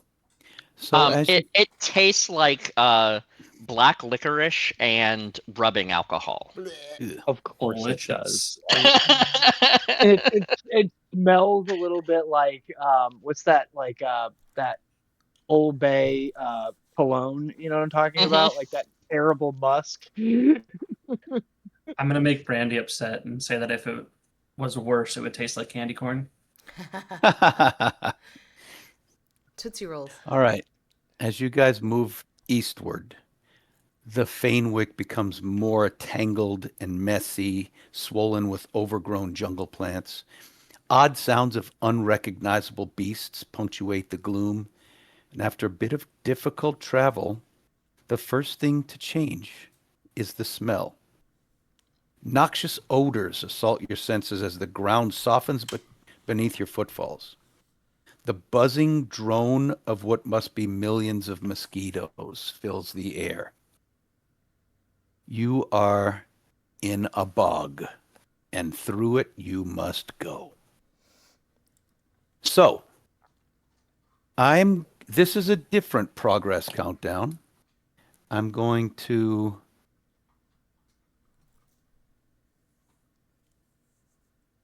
set your progress points. You have to reach 12, and different types of rolls will tick off different amounts. So I'd like you to make action rolls. Tell me how you're getting through this swamp. You can go, and there's nothing's coming at you. You just have to get through this sticky mud, the swampy bog. So you can I use am any going roll you to want and describe use it. an analyze check, which is knowledge. Mhm. Killian, before stepping into the bog, is just going to peer across, looking for any clumps of grass or hilly area that would be less deep just by sight. Okay, let's have a roll there. Nope, don't give advantage. There we go. Reaching for a fear. Yeah, that's a 10 with fear. Okay. That was a failure. So a failure with fear. You have not ticked off any. You've added another. You are not able to find any patches of high ground. Not that there aren't any, but you weren't able to. And since you rolled with fear, you are covered with mosquitoes and you instantly take 1 hit point of damage because you're losing blood. Yikes. Anybody else? Do I add a fear to your tracker? No. Okay. Yes. Okay. Yes. I'm up Um, to 6. Yeah. I am going to use an instinct roll to navigate, Okay. but I'm also going to use one of my experiences. I will show you the way. So that's a +2. Yeah. That costs a hope, I believe, to use an experience. Yes. Yes. Are we able to like aid or assist in this? Yes, you can help an ally by spending a hope and roll a d6 advantage die to add to their roll. Okay. I will do that. All right? Do I roll the d6 or do they? No, He does. he rolls the d6 and you roll your normal Okay. thing. And maybe you don't want to do it unless they fail, unless Rhoda fails her roll. You Are can we able add to on. do Yeah, that you can add retroactively? on later. Uh-huh. Oh, okay. All right, so mine would have been an 18 with fear. 18 would be a success. And thank you for the fear. So you don't need to aid because her navigation works. So a success with fear, you tick down 1. You're moving forward. And we're just going to keep doing this until y'all make it through the swamp.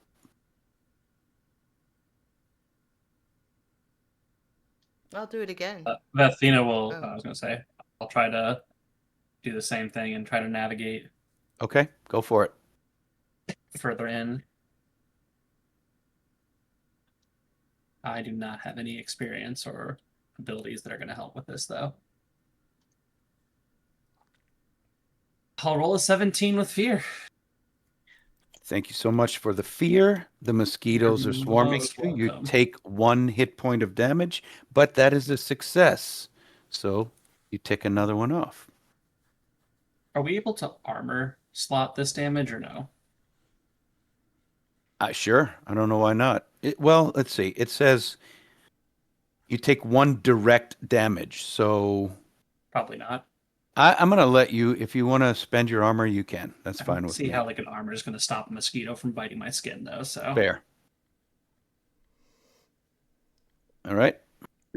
All right, so seeing, I will help by seeing everybody beset by all of these terrible bugs and insects and getting bitten. I am going to speak to the plants and animals around us and ask very nicely for their cooperation. Just ask the mosquitoes, just kindly leave my friends alone and go bother some other animal. Okay. I will spend a hope on this. Before I make the spellcasting roll while within a natural environment, I may spend a hope to gain a +2 bonus to the roll, as though I had experience to gain Cool. for this. So I will spend the hope. Roll my instinct. I think this should roll with a extra +2. It did not. So that is a 22, but with fear. Ooh, you have put me up to 9 fears, but a 22 way is a too many success. fears. It's Yeah. way too many fears. We are not very confident in this bog. But you ticked off another one, so you only have, I think, 10 more slots to go. Okay, We got this. Logging through the mud. so this is going to be a weird one, but follow me Okay. here. I'm with you. This is going to be a persuasion roll to basically tell Rhoda to clear out the path in front of me to ensure that I don't step on anything. Now, my highborn ability is privilege. You gain advantage on rolls to consort with nobles, negotiate prices, or leverage your reputation to get what you want. Okay. So this will be a presence roll with advantage. Against Rhoda? I mean, You're it's trying whatever. to convince her. Yeah, it's whatever that. It's a 19 with hope. Okay. Yeah, you can take your hope, and a 19 definitely convinces Rhoda to guide you. I'm like, of So all that of is a us, you success. chose me. Okay. A success with hope clears 2 hurdles. So you have 8 to go. So I guess on that note, then I will, I guess, roll another instinct to navigate, Sure. and I am gonna use my. No, I can't. I only have I have 1 hope left. If I get rid of hope, I'm still okay, right? I just don't have any hope. Yeah. I'm hopeless. Yep. Okay. Yep. You'll just be hopeless for a little while Okay. until you get another one. All right, so I'm gonna use my "I'll show you the way," which is a +2. That'd be a 24 with hope. That's a success with hope. You get your hope back. And so that'll eliminate 2 more hurdles, 2 There. more Is that better? checkpoints. So this isn't going to be an action, but I will put a hand on Rhoda's shoulder and just say, like, we are so lucky to have you here. And I am going to use one of my inspiration tokens to give you a hope. Oh, Nice. Oh, That doesn't get you any farther through the swamp. Nope, it does not. well, Esmeralda knows, the swamps and the wild places very, very well. Also, in her experiences, she is eagle-eyed, having often spent a lot of time out into the wilderness. So she will use this previous experience to also search for a path through the bog, preferably one that will be easier to navigate for her particular conveyance. So, And I also, will as a spend. reminder, we each have a rally die if we need it. right. I forgot about We that. do. So this will be an instinct roll for perceive, adding an extra 2 for my experience. That is a 9 with hope. So I will use here my D6 because I can probably turn that. Probably I is strong surely hope words, so. but I can possibly turn that into a success. Our DC is 11 here, folks. So let's hope you can. Well, that's a 1 on the D6, so that is literally the only number I could roll to fail, and I have done it. And I you still think have through hope your to head. aid him. Oh, yeah, sure you can. Okay. So you I give will him a roll a D6. die. It's going to be at least a 1. I have failed with Yeah. hope. In fact, it was a 6. Hey! You have succeeded with hope. So success with hope. You get your hope. You tick off 2 more spots. You remember the saying, hey, don't die.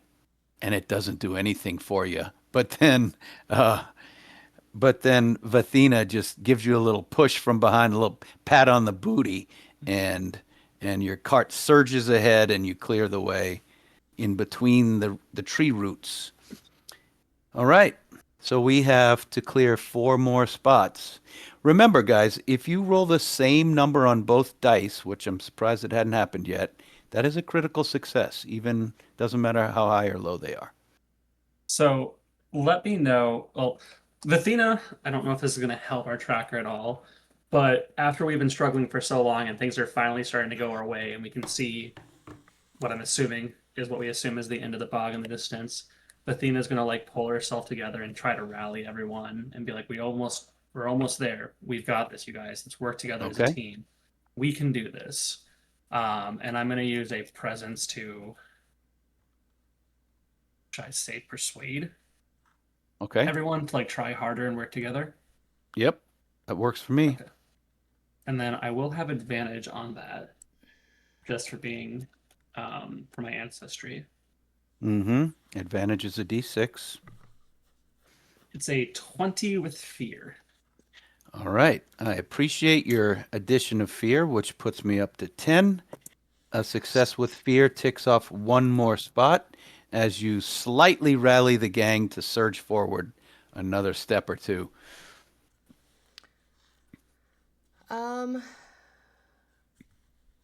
Guess I'm feeling motivated.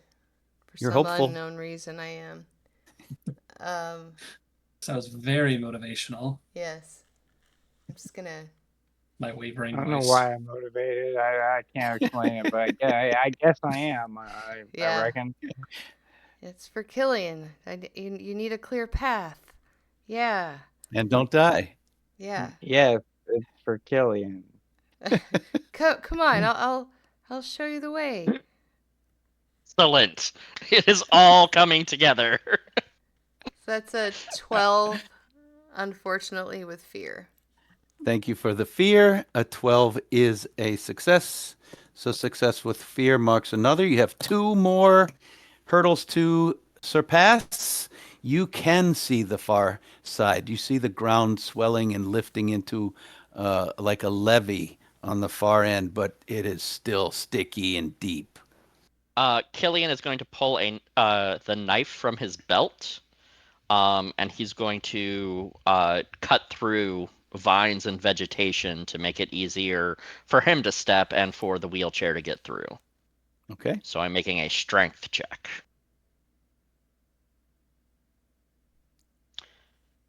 That's a critical success. I rolled 2 8s. Fantastic. And that actually over clears. So Killian muscles you guys through the end, and with the critical success, oh, you You just get a hope for a tick down critical 3. success. No, Okay. you just Esmeralda it actually whispers ticks down quietly 3, but to Mr. Chippers. Oh, he's much stronger than he looks. Once we make it out of the bog, Athena is immediately pulling out one of her spare pairs of shoes and putting those Sure. on. Smart. And then I'm glad you remembered that. using a Yeah. little I'm glad baggie you remembered too, store because the I other sure ones. remember a time when you didn't. Critical successes automatically count as a roll with hope. So yes. Oh, there you and go. you clear a stress, but I don't have any stress. Athena's gonna In look at character. Esmeralda and it's like, Killian "When are you gonna wouldn't let have that any go?" stress, would he? Never, dear. It's the most unrealistic part of role playing is having no stress. Right. As your feet find purchase, you sigh in relief of making it through this swampy bog. Now, where in the heck is that hidden grove? He said To the the thing. east.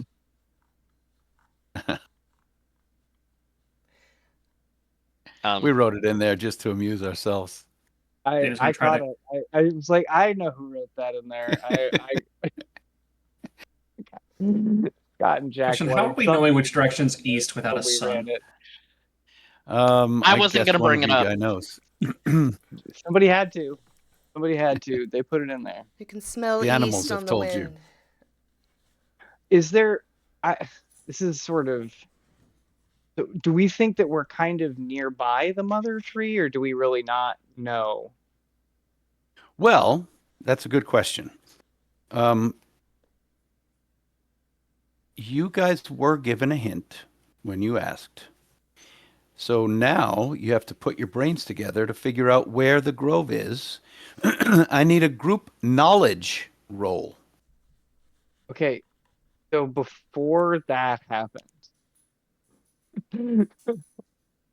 I would like to use my commune witch ability. So once per long rest, during a moment of calm, I may commune with an ancestor, deity, nature spirit, or otherworldly being. I may ask them a question and then roll a number of d6s equal to my spellcasting trait. I choose one value from the rolled results and reference the chart below for the effect. On a 1 through 3, I taste a flavor, smell a scent, or feel a sensation relevant to the answer. On a 4 or a 5, I hear sounds or see a vision relevant to the answer. And on a 6, I psychically experience a scene relevant to the answer as though I was there. Go for it. So Esmeralda will just sort of start muttering to herself about the mother tree, and start asking some of the local forest spirits to help provide any information that they can about the location of this tree. All right. Roll your d6s and choose your whatever we're doing. Huh. Okay, so I got a 1 and a 2. So it doesn't matter which one I pick, they're both the same. So I taste a flavor, smell a scent, or feel a sensation that is relevant to the answer of where is the mother tree. Taste, smell, or feel. A gust of wind blows. Just like Brandy said, you smell the east. A gust of wind catches you, and you smell the smell of death and rot and decay, but also a slight blossom of the night blooming cereus. And it fills you with, well, I can't say it fills you with hope, but it fills you with the knowledge that you seek. That's the east, and you're going the right way. And I will say that we're looking for probably a particularly pestilent part of the bog, and also possibly amongst some of the night blooming flowers that you love so much, Rhoda. So now that that worked, I'm going to let you guys roll with advantage. I need a group check. So, group check, you nominate a leader. Everyone makes the reaction roll, so you're not rolling with hope or fear, using whichever traits you want. And you decide what trait you have that's going to fit this reaction roll. The leader then makes the action roll with hope or fear, and that action gets a +1 for each reaction roll that the other ones rolled that succeeded, and a -1 for each one that did not succeed. But I'm going to also give you advantage because you spoke to your ancestors. Cool. Does that make sense? Makes sense. Okay. So we're looking for a knowledge roll in the end. A knowledge roll with advantage, and everybody rolls it. So, yeah, who are we gonna have as our fearless leader, rolling with hope or fear? I have a +1 knowledge. I have a -1 knowledge. I have a +1 knowledge. Which one is? I have also a +1 knowledge. So I would say that Esmeralda should be the one doing it since Esmeralda communed. Fair enough. Makes sense to me. All right. Knowledge rolls from Would- everyone. Would navigate be okay instead of knowledge, or Absolutely. Okay. Well, if it's a knowledge feature, if it falls under knowledge, got it? Okay, so it whatever it is, it has to be knowledge. So Right. our 3 are not our reaction rolls, so they don't hope and fear don't matter. right. But Sean's But we- will. So I got a 17. That's a success. Your DC is 11. I got an 11. Okay. 2 successes plus 2. 24. +3, and you get advantage. Okay, so I've got advantage. I am rolling +1 for my knowledge, +3 for the other successes. So I'm rolling +4 with advantage. Plus possibly up to 10. Yeah. Okay, that is a critical success. That is a 22. All 3 of the dice are the same. 666, Wow. baby. Wow. So you get a hope for that. So you And- communed with Satan. You knocked it out of the park. Yeah. Has to go this way. Ozzy shows up and says, right this way, fellas. Bites the head off of the local bat, and the blood spatter tells us which direction to go.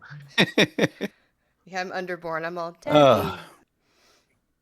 So, just to make you understand, you would have had to roll that over and over and over and over until you succeeded on a knowledge roll. The fact that you did it together and everybody rolled high was good. It could have taken long. Okay, It really helped. so you go the direction that is clear to you, and you found the signs of the edge of one of the ominous hidden groves. The once vibrant sounds of the jungle are disconcertingly absent here. The canopy of the mother tree barely peaks above the tree line in the distance, but the ground descends into darkness, and the mother tree's trunk is obscured from view as you enter the hollow. What would you like to do? I would Killian. like to, before we get to the climax of this forest adventure, to take a quick 5-minute bio break. Yeah, this is a good time for a break. We'll be back, folks, in 5 or 10. We're not at the end yet. We still have a little ways to go, but yeah, we're getting there. Okay. We've done all the fun stuff. All the boring stuff's coming up next. Yeah, definitely not the big fight with the final boss and the whole No. resolution of the entire plot. No, it's all done. We You already know, did whatever. It's all And you It's definitely all don't the have first- 11 fear. it. Hang around if you want, you know. it all happened in the first third. Don't worry about it. It's all good. We're gonna go get some big bad All right. which tax 12 times in a row. We'll see y'all in a minute. Okay. All right.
Here we are, we're back, and we are set to enter the withered mother tree grove with our 4 witchy compatriots, although only 3 are witches. One is a Only 2. bitch.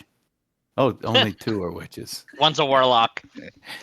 Do we want to take a short rest before we go in? I think. Sure. Can we? If you want to. I You sure rolls can the clear dice.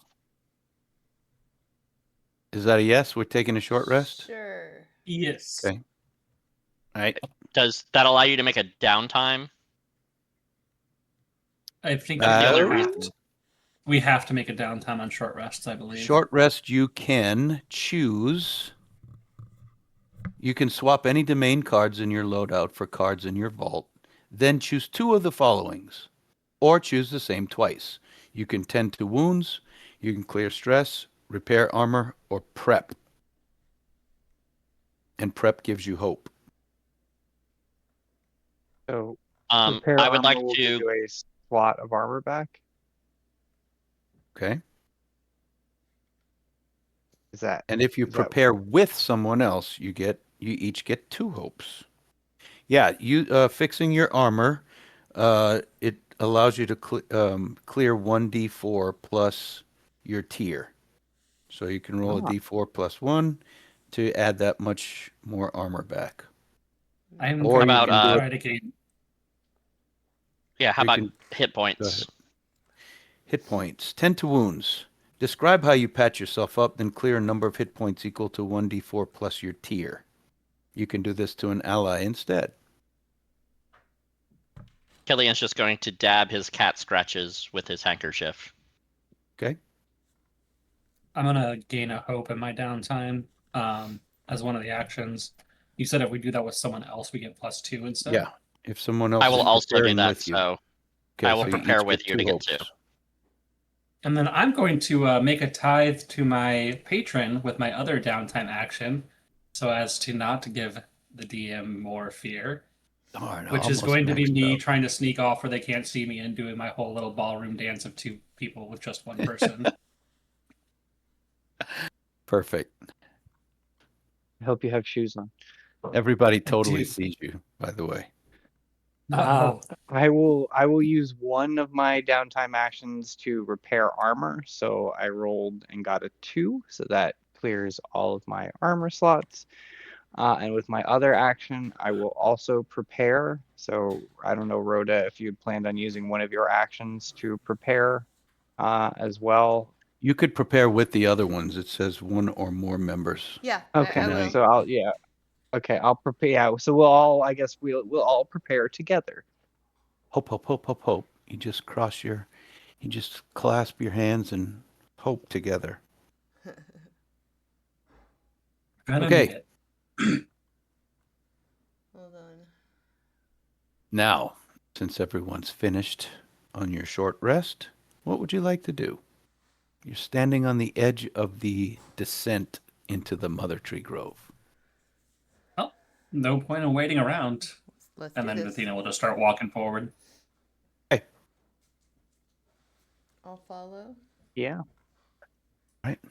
As you make your way down into the withered terrain of the hidden grove, the branches and bushes part way to a small clearing around a massive tree with withered branches and decaying bark.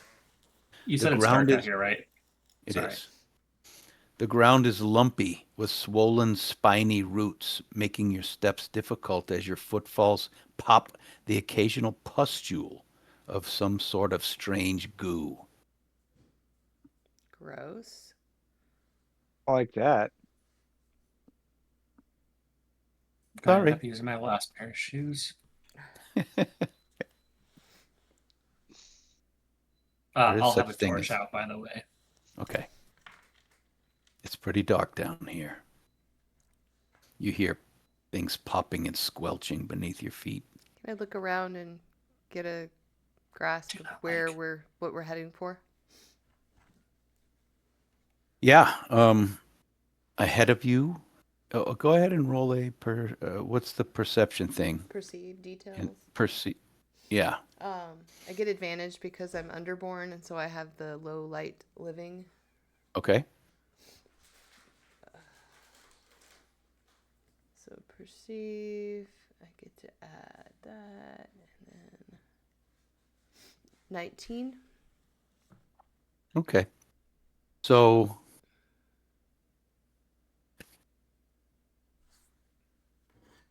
not too close. It's very close, close, far, Very far. and very far.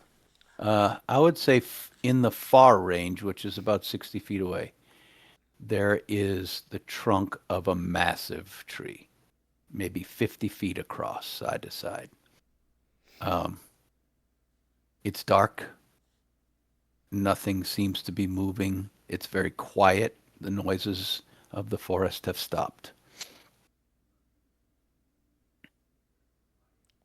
I think that's it. Right up ahead. She's just gonna start slogging through. How do we plan to get the heartwood out of it? Seems invasive. As Rhoda starts walking toward it, I need you to roll an agility check.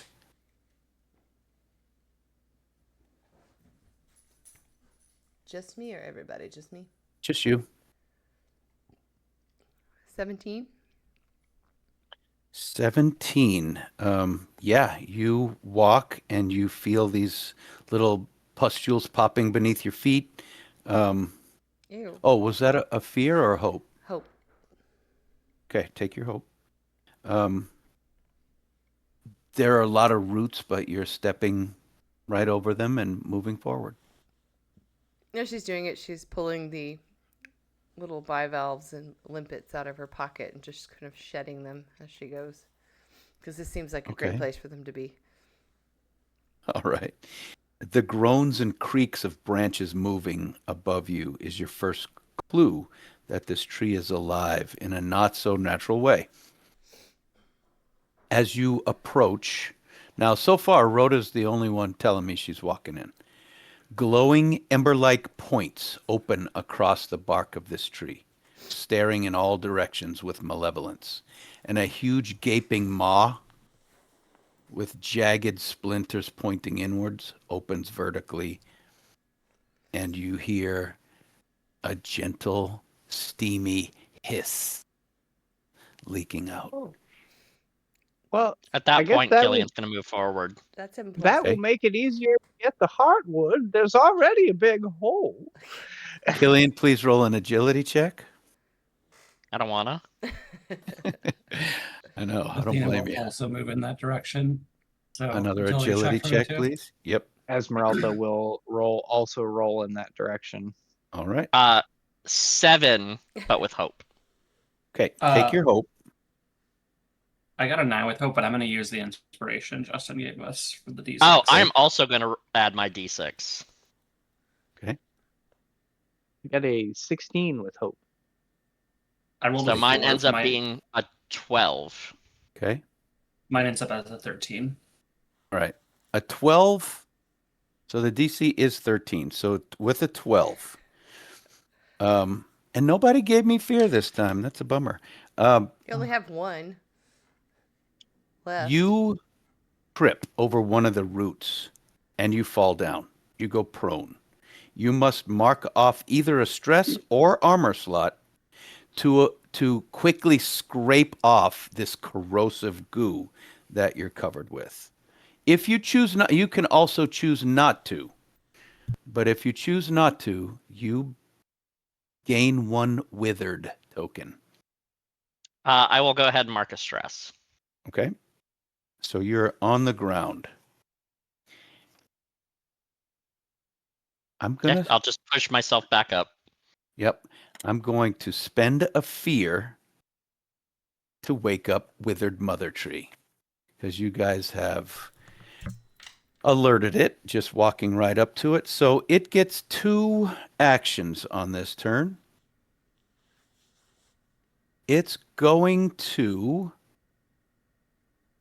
use its uprooting action. I have to mark a fear to do it, but the ground within very close range of, well, let's say Killian, because he's on the ground, erupts with sharp roots. I need another agility reaction roll because you are in it. You're on the ground. I think I'm going to give you disadvantage if that occurs. Yes, you subtract a d6 from your roll, How close is very close? like right on you, within melee. Okay. Because I mean, like, Athena and Killian started walking around the same time. Would Athena be close enough to this or no? Sure. Yeah. Go ahead and roll another agility check. Thanks for I offering don't yourself want up. to, but I would like to offer you a 12. Ooh, a 12 is not good enough. A so this 9 that I 13, got's probably not good enough. also not. So, Do hope or fear matter for these rolls? No, it was reaction. Okay.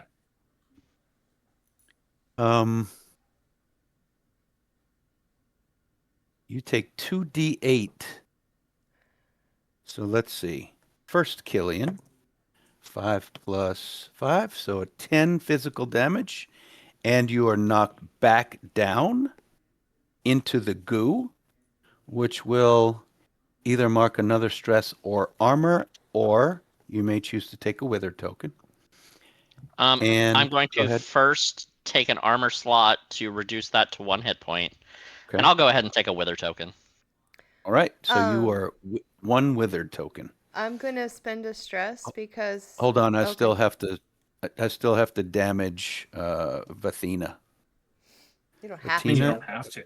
I mean that's a 6 You can plus a elect 1, so not to. 7, and you are knocked down into the goo, which you have to mark either a stress or armor slot, or you could take a withered token.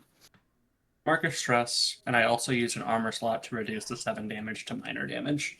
All right. Now, Rhoda. Are these the roots of the tree? It Or is, and is- that was its first move. Okay. It has another one. I'm actually going to, because it caused a damage to an ally, I'm going to go ahead and spend a stress and put the hex on it. Hex it. All right. It is hexed. And since you did that, it's gonna uproot next to you. Cool. So I need an agility reaction roll. So I get, let's see, agility. For the first time, it's not going after Sean. I know, it's very nice. I mean Esmeralda, sorry, not you.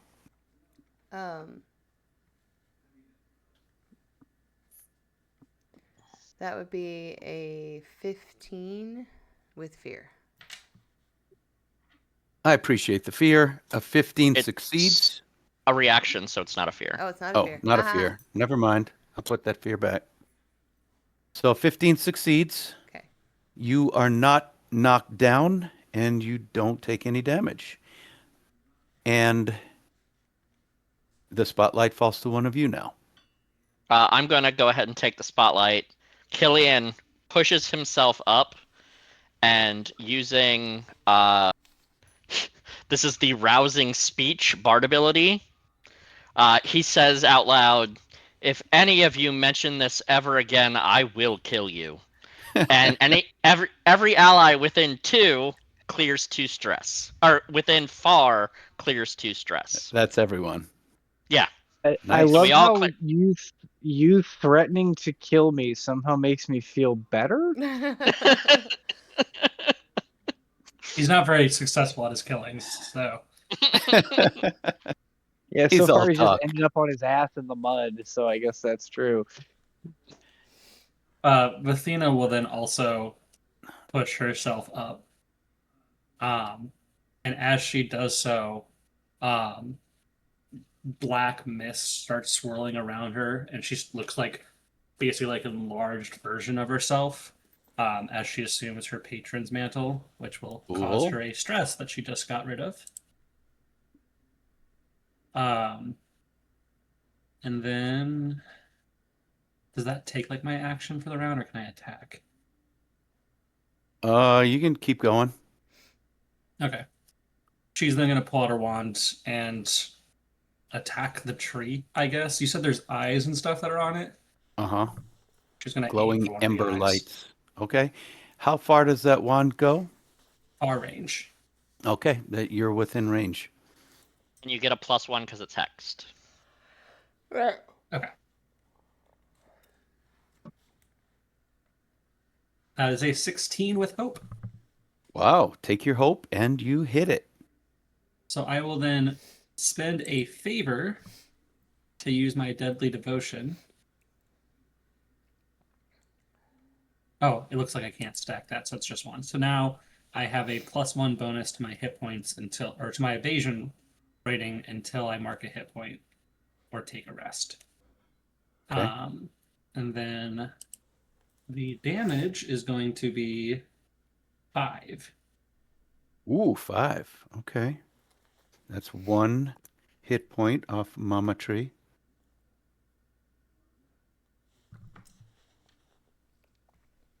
All right. All right. So Esmeralda, seeing kind of what's happening, will take the staff out of its loop, stand sort of leaning on it, sort of unsteadily away from her wheelchair, and she will raise it in the air. And as she does, you know, a bunch of vines and thorns actually whip out and start lashing around the tree itself. If it can do its little root burst, Esmeralda feels like she could probably do the same thing. Okay. So this is Vicious Entangle. And because Wilderness Protector, I will spend the hope here. I've got hope to burn, so I will spend the hope for the +2 on the attack roll. And I will find the right button here, I promise. Dueling Thorny Here we go. Vines. That is a 21, but fear. So you can have a fear. Thank you. 21 hits. I'd like to make that a hope, actually, with my once per short rest. Aha. Mother. Ooh, we did Sorry, that. That I'll means I take can my do hope that back too. instead. I've got You're 9 taking too right far now, away Brandy, if if you we're have the same tracking. thing I do. Okay. I'll take my hope instead. Okay. So this is 8 points of damage Ooh. from the vines as they sort of constrict and sort of rip some of its roots out of the ground and kind of holds them up. And it is temporarily restrained as well. So it may not move, but it seems to be able to hit us from anywhere in the clearing. So it doesn't really matter. It's not going trying to anywhere. It's a fucking tree. So move. Yeah, exactly. Really yeah. quick, I would like to take the spotlight before anybody else because this is going to matter. I'm going to approach to get within close range. Okay. And then I'm going to use my unique bard ability, which is spend 3 hope. It's a big one. And Killian looks at this tree and says, "We're coming for your heartwood." And spend 3 hope to temporarily distract a target within close range, giving them a -2 penalty to their difficulty. Ooh, okay. So That -2 for the rest of the scene. Wow, okay. Well, in response, I'm going to spend a fear I thought you might. because it's unhappy and it's going to take a branch swing at you. One of these giant branches as big as your torso comes sweeping down. And that's a natural 20, so that's a crit for me. So instead of 2d10 damage, that's going to be 4d10 damage plus 8. Let's hope I roll low. Poor 6. Killian. At minimum, it's severe damage. Right. Killian is just a smear where there once was a man. 29 damage. Wait, 33 damage as this thing just boom, Whomping Willows you right into the goo. Is there a massive damage thing or anything? Does not appear to be. No, there's not. So Okay. it's just severe. Okay, so it is severe, which is 3 hit points. And we're in the Witherwild. Anytime you take severe damage from a withered adversary or environment, take a wither token. When this happens, you must roll your fear die. If you roll equal to or below the number of wither tokens on your sheet, which right now I have 2 because I took one previously, you immediately gain a scar and describe how the Witherwild changes you permanently. Okay, so Are you you not got to going So here to we roll go. so above a severe with 3. armor then? Oh shit, yeah, I can. I'm still using armor severe. slot. It's still And then severe. not do any of that. No, because No, it lowers it to the next. Yeah, I guess. It Threshold. lowers it to major damage. It doesn't matter how much damage they did. I just lower it to only Yep. take 2 hit points instead of 3. Because I did Okay. not want to get a scar. Then while I'm at it, I'm going to take another fear and do it again. That's fair. So does a 17 hit you? Yes. All right. So this giant branch hits you again for 15 points. That's not as bad. It's No. still probably severe. Probably still, yeah. Hold on. I need to know what happens when you're out of hit points. You die. You out of armor too? Even if I reduce it to major damage, I only have 2 more hit points. Ooh, okay. Well, I think you go You ever unconscious reduce, at least. when you mark your last hit point, you must make a death move. Ooh. So see it's the one of death those 3 section. choices. It's the out with a blaze of glory. It's the wait it out and you just go to 0 and they'll bring you back to town. Or what's the third one? Oh, you roll for it. Oof. Why won't it let me click to see more details? Okay. There we go.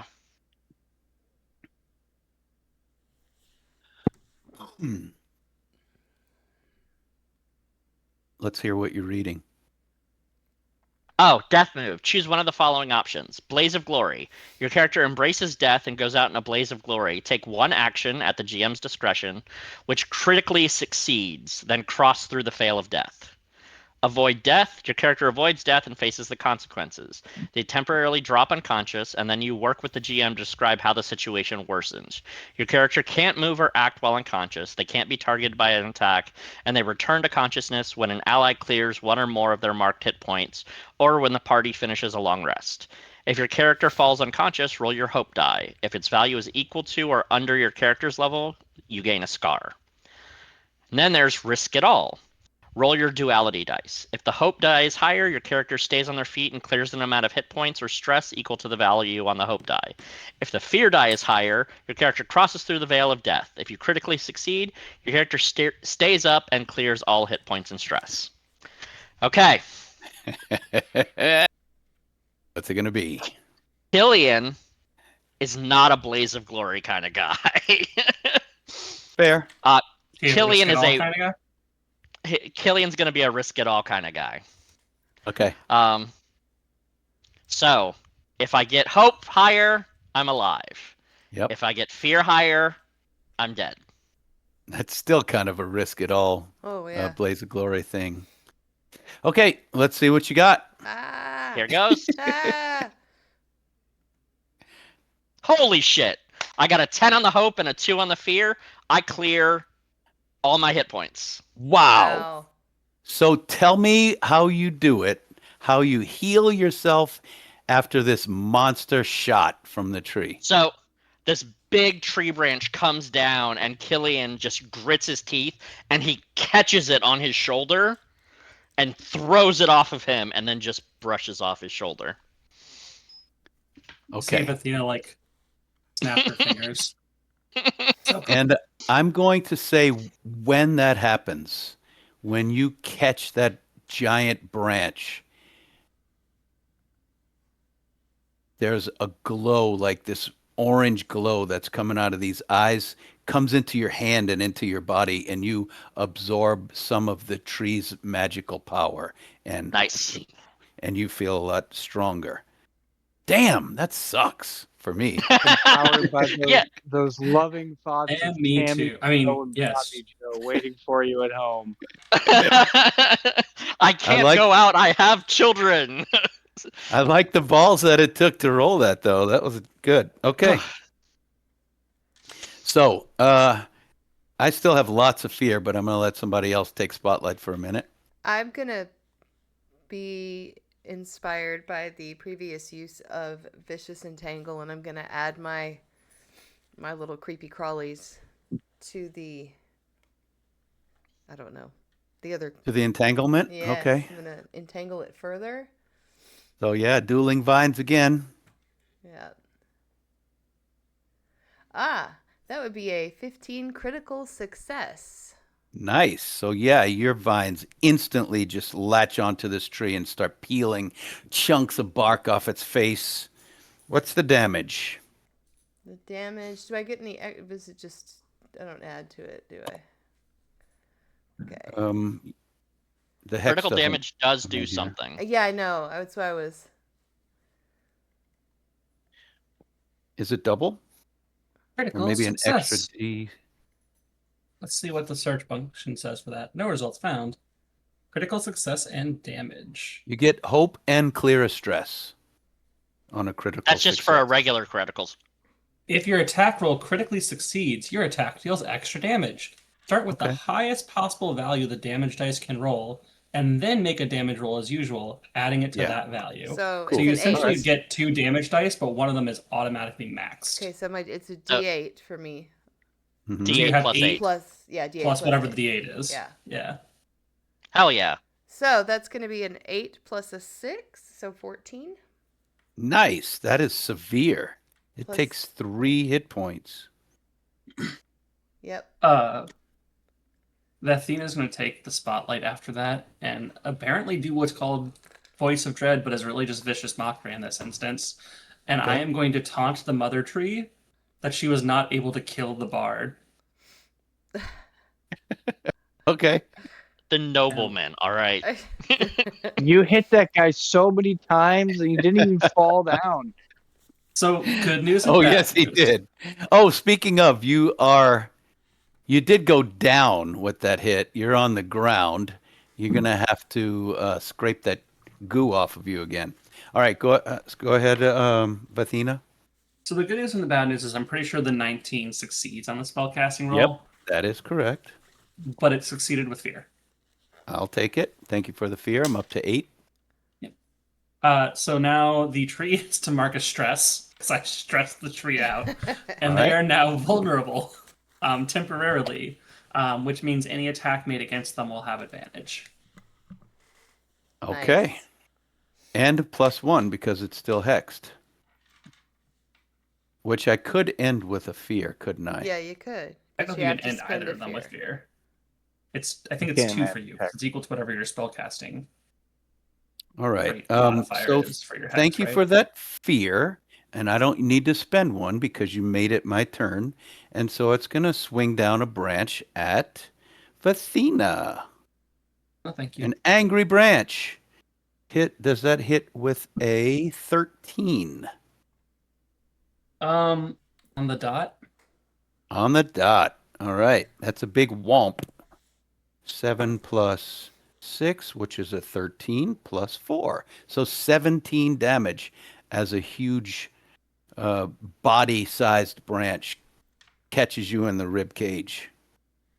I'm going to mark an armor slot, and actually no, I am going to mark 2 favor and take 2 hit points of damage. Okay.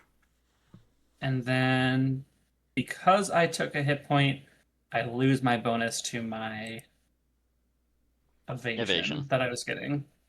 Okay. And since I have it to burn, I'm going to go ahead and spend another fear. And I'm going to take 2, actually. This is probably your boss fight. So I'm going to swing at both Esmeralda and Rhoda. While I'm at it, Very rude. Esmeralda, does a 9 hit you? It actually does not. I'm shocked to report that you have missed. And Rhoda, does a 12 hit you? Yes, it does. All right.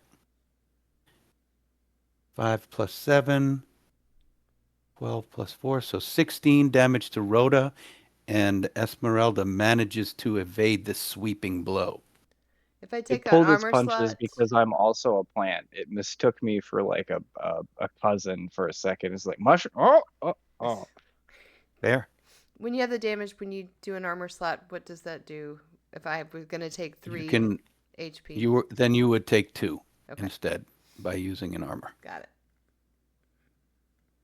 Okay, I'm going to let you guys take spotlight now. This tree is not looking good. It's swinging with all it's got. Good. Well, Esmeralda will continue holding her staff up, and that greenish light will come out of it again, and she'll try to hit it.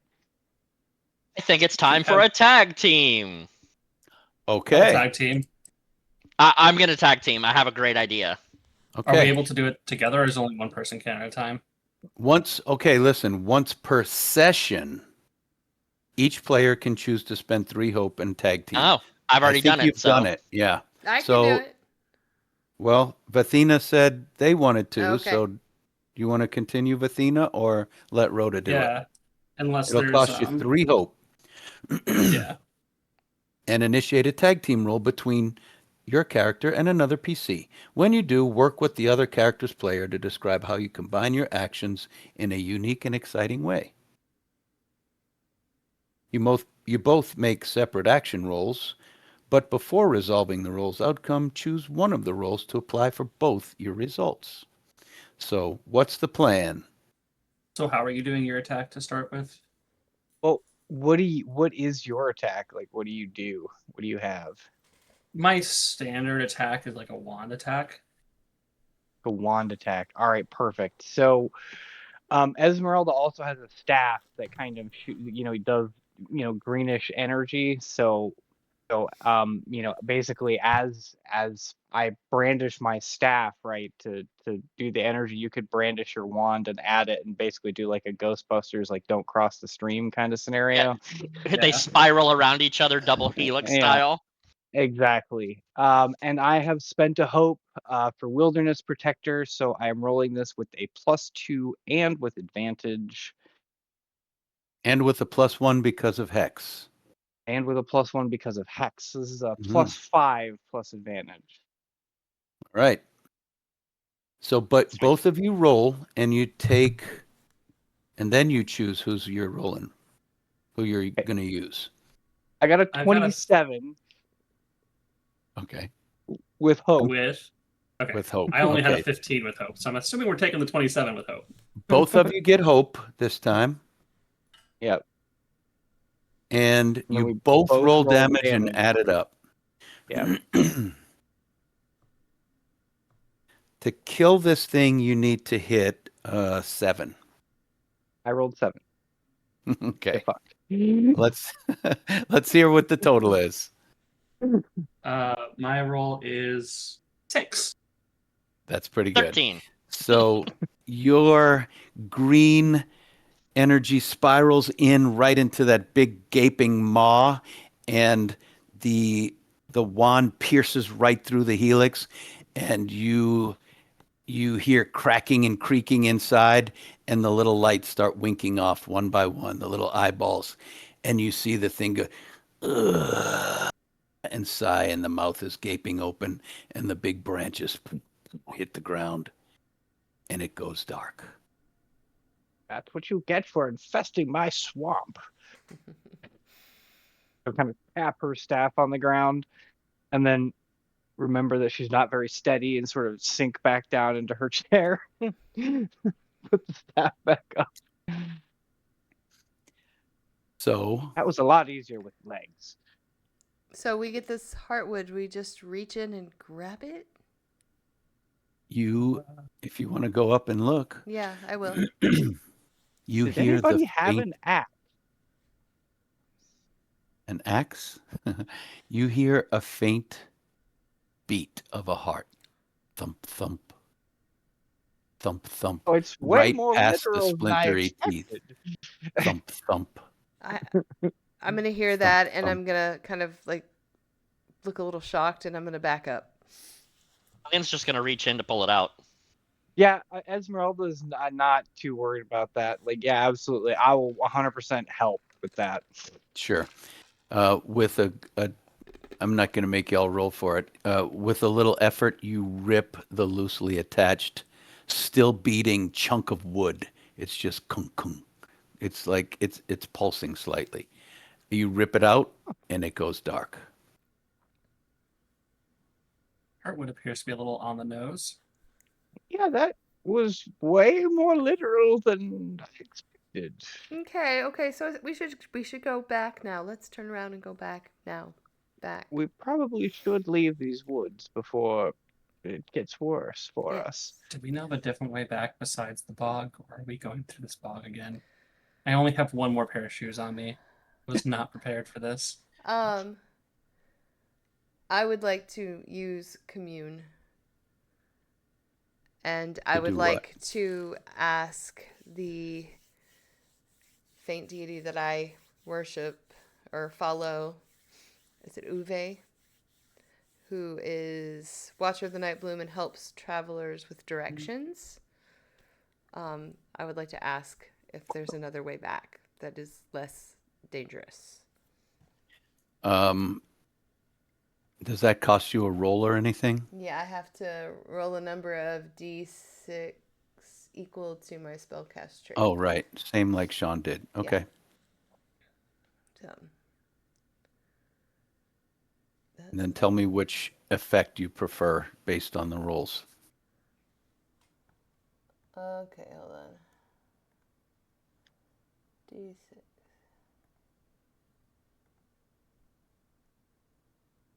Nope.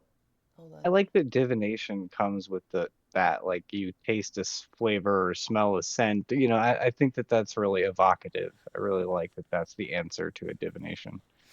Okay, I rolled a 4, and that is you hear sounds or see a vision relevant to the answer. Okay. So you see a vision. You see the path that you came in backwards, but you see it lifting over the treetops. It's basically telling you if you can fly, that's way easier than going through the mud. Uncool. Basically, it's telling you you got to go back that way, Uncool. however you can. Ah, Can we okay. get back without going through the mud? No. Yeah, just fly. Okay. Yeah, Can anybody thanks. fly? No. But before we leave, I just thought that this was just the coolest fucking ability that there ever was, and it's not real helpful here, but I just want to do it one time. So this is a fungal ability called Death Connection. So you will go Esmeralda will kind of go over to the corpse of the mother tree. And she will sort of lay her hands on it. And while touching a corpse that has died recently, I may mark a stress to extract one memory from the corpse related to a specific emotion or sensation of my choice. And so I would like to take the memory of the mother tree of what happened, the sensation of being corrupted by the Witherwild, what happened here. Whoa. Okay. Wow. Okay, this is big. You see an elderly male humanoid, let's say an elf, holding a piece of heartwood and saying a prayer. And the witherwood comes in, overtakes him, and the heartwood goes inside of him, and he swells up into a tree, and it just starts sinking into the ground. Huh. That's kind of fucked up. All right, cool. You see that he did it on purpose, willingly, and as well, the best I can say is with clear intent and purpose. Did this person appear recognizable at all, or was this somebody that I have not ever seen in town type thing? Based on the clothing, roughly several hundred years ago. This is a very old tree. Got it. Okay, cool. Killian is So taking a few twigs of it. Okay. the other thing that I will do is I will make an instinct roll to tap into the fungal network to try and tell Amacilius. Was that her name? Amaryllis. Amaryllis. Amaryllis. I knew it was. I knew it was a genus of mushroom, but I couldn't remember which one. So I'm going to try and reach Amaryllis to let her know that we have successfully retrieved the Heartwood and we are trying to come back. Okay. Give me, So this as is you an communicate, instinct roll. Yeah. give me an instinct So- roll. 24 with hope. Great. The difficulty I think is 12. Yeah. So the instinct You roll get 12. a reply back not in words, but in emotions. Just incredible relief. And then as it's ending, anxiety and concern. I will express to the group that that I've communicated back and let her know that we're on our way, and she is relieved that we have finished our mission. Are we okay to take a quick rest before we go back? I'm afraid I won't make it if those mosquitoes swarm me. Fair That is assessment. very valid. Yeah, I think we can take a short rest here. Okay. We seem to own this Short grove, rest. Yeah, so you can tend to wounds, you can clear stress, you can repair armor, or you can gain hope by preparing. How many I wounds have do we full hope, clear? full armor. I will clear a stress, I guess.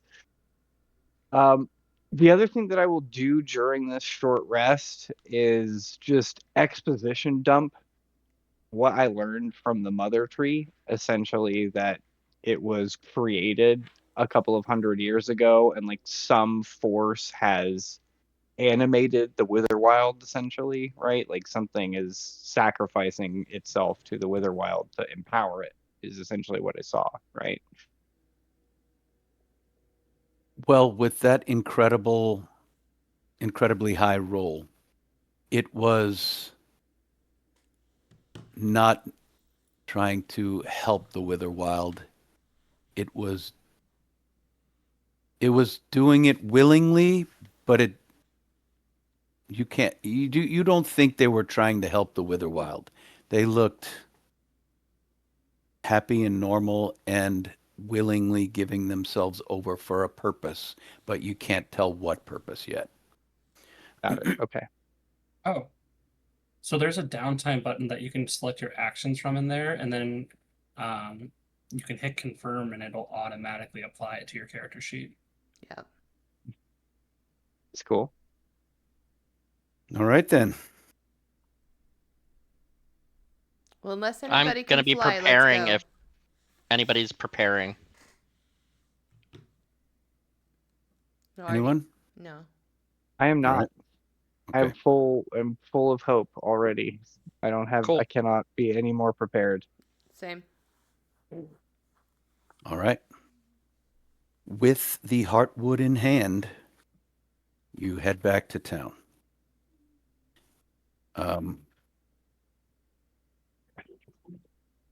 I'm going to say that you now have advantage on all your rolls to get through the bog. So, and it's only going to be half as many as many checkpoints to clear. So instead of 12, it's going to be 6, and you have advantage on all your rolls because you navigated it successfully before. So, what would you like to do? Rhoda's going to jump in the front because she just did this before. She's going to elbow her way in front of Killian and Okay. say, okay, okay, okay. You don't even have to ask. And do a navigate, you said, with advantage? Mm-hmm.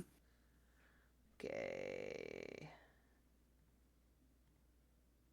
While she's rolling that bit of backstory, after our short rest, I took off my shoes and put back on the previous bog shoes Okay.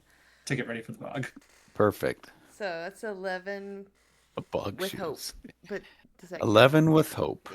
Yeah. 11, I believe, is what you need, That's what I thought. and you may have your hope. Yep. 11 with hope. That's 2 ticks. I am going to draw on my experience of until we meet again, and I will be picking up the pace and doing an agility roll to quickly move through the bog with everyone. All right, let's do it. So I normally have a -1. The experience makes it a +1, Okay. and I have advantage. Yeah.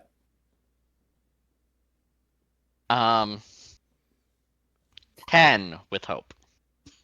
You get your hope, but that is a failure. Not quite high enough. You just don't move forward. I'll say, okay, I'll do this. I'll do what I did before again, but I'm going to add my experiences of, okay, I'll show you the way. All right, Kind of wanted her to do something that's funny. go for it. I'll wait for Oh, we have advantage. Hold on. Rhoda. Plus 10 of that. I love y'all's names. That's a 16 Success. with fear. Yes. The mosquitoes get you, but you do move forward 1 spot. Mosquitoes cost you 1 hit point as they swarm. They're just so loud and annoying in your ears, and they're sucking you dry, and you still move forward, but not as well. Okay. All right, funny lady. Athena. So when Killian was like trying to speed up and go through the mud and the bog and try to make it to the other side, and he struggled a little bit at the end there, I'm going to accidentally trip him and then Okay. walk on top of him across the bog, using my experience of the end justifies the means. All right. And I will spend my hope, and I will. I guess I have to make an agility here of what I'm trying to do. It's what makes the most sense.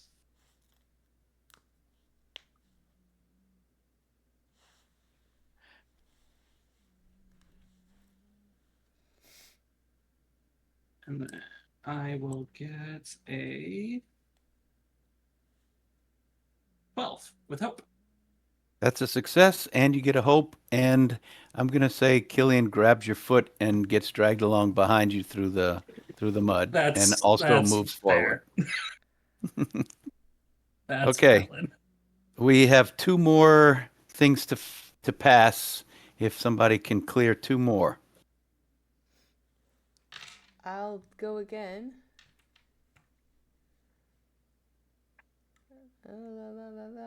If you succeed with hope, you're done with the swamps.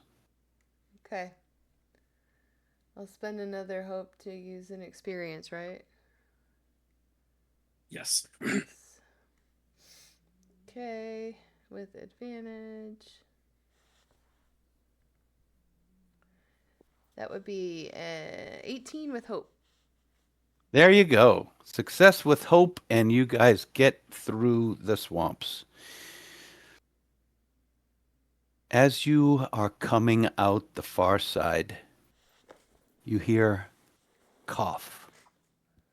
You look around, and half buried in the swamp up to his chest, holding onto a log with one arm, you see Tom the tavern keeper. Not looking too good. His skin is being overgrown with moss and mold, and the breath is raspy and struggling. I'll try to head over to him and ask him what happened. Went for a walk. Find mushrooms. Cooking. I duck. It's clear that the Witherwild has him. I'm not sure if this is going to actually matter at all, but I'm going to use inspirational words, and I'm going to try to like grab his hand, and I'm going to tell him to hold on. He's going to make it, and I'm going to heal a hit point. Okay. Are you pulling him out? I will also be trying to pull him out, but that's Okay. a separate thing. Killian? Killian, understanding that once the Wither has you, there's no coming back, is going to slip a knife between his ribs. Wow. I'm gonna just say that's it. You don't have to roll for it. You just kill him. And then lays him down and closes his eyes. Well, he's already kind of half buried in mud. Close his What did eyes. you do that for? He'll sink in. Once the Wither takes you, there's no coming back. We are protectors of this area now, and we can't have him spreading the Wither into the village. He's not wrong.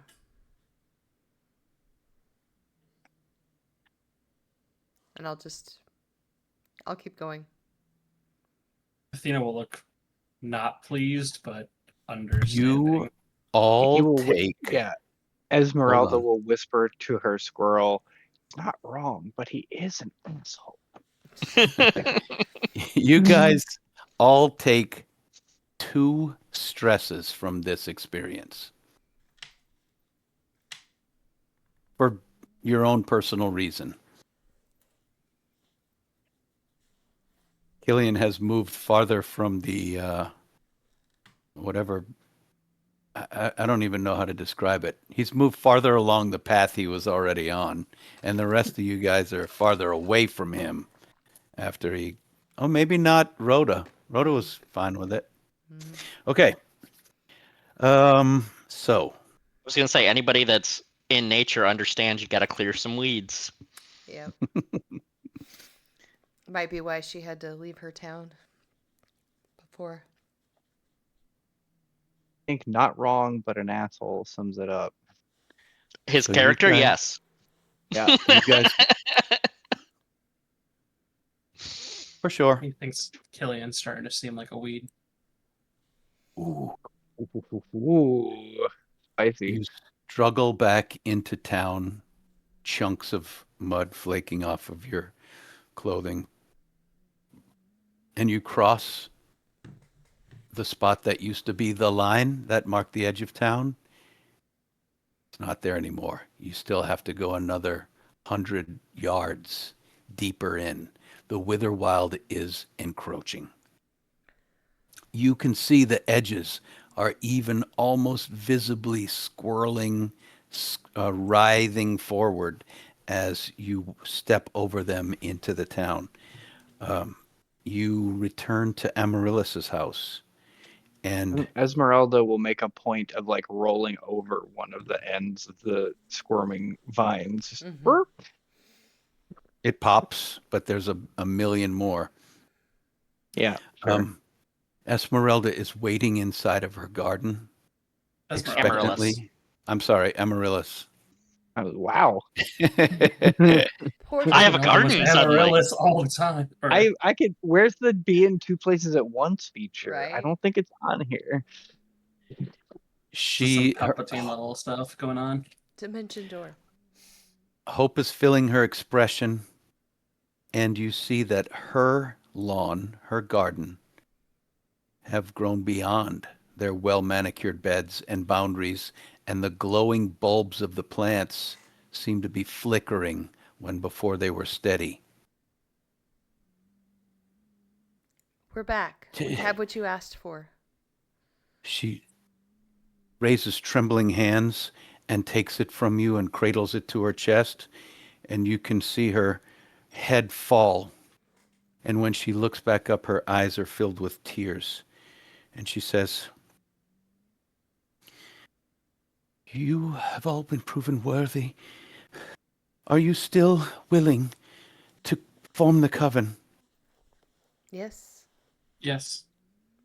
This ritual will not only bond you to Fern Hollow, but also to one another. Your lives will be forever entwined as protectors and guardians against the Witherwild. This process will not be easy, as no power comes without some price to pay. This will push you to your limits. Be strong if you are ready to begin. Please offer the sacrifice of your blood into the cauldron." And you see there's a small black cauldron waiting on top of the table where you had tea. Esmeralda will sort of smirk and look at Killian and be like, "Well, Tammy will be very happy to have you in town more frequently." And she will cut her palm and bleed into the cauldron. You take 1 hit point of damage when you do so. Killian rolls up his left sleeve, and there's markings of where he's cut into his arm before with different runes and rituals, and it's healed over and cut and scarred. And he just carves a little bit out, puts some a drop of blood in, and he looks over at Esmeralda and say, "Yes, the weeds will be taken care of here." Okay? Rhoda will reach up to her horns, Oh, which are I'm sorry. I'm sorry. I Okay. hate to interrupt you, but I have to tell Killian you have to take 1 hit point of damage. Got it. Okay, sorry. Go ahead, Okay. Rhoda. no, she's her horns, which she takes very good care of. They're filed nicely, and she's gonna reach up and slice her palm along one end and drop the blood in. 1 hit point of damage. Gotcha. Athena's going to seem to hesitate for a second before she'll take a deep breath, close her eyes, and walk forward and, like, very deliberately cut open her palm and let the blood drop into the goblet. Okay. Also 1 hit point of damage. Amaryllis gathers you together, gestures for you to close in around the cauldron. She closes her eyes and begins the ritual, chanting in an ancient language, using a guttural voice that's both powerful and haunting. She beckons the forces of nature to heed the power of the forming of the coven. The fumes from the heated blood begin to give off a strong, acrid smell, and as the scent fills your noses, you're transported into your own minds. Images of your past flash by, moments of your life where you were at points of great stress and you were forced to make meaningful choices, powerful choices that help shape who you are. Not all these memories are pleasant or easy to revisit. So, you're going to have to tell me what this horrible memory is as you try to survive. And as you're looking around, reliving these memories, the garden begins to grow toward you.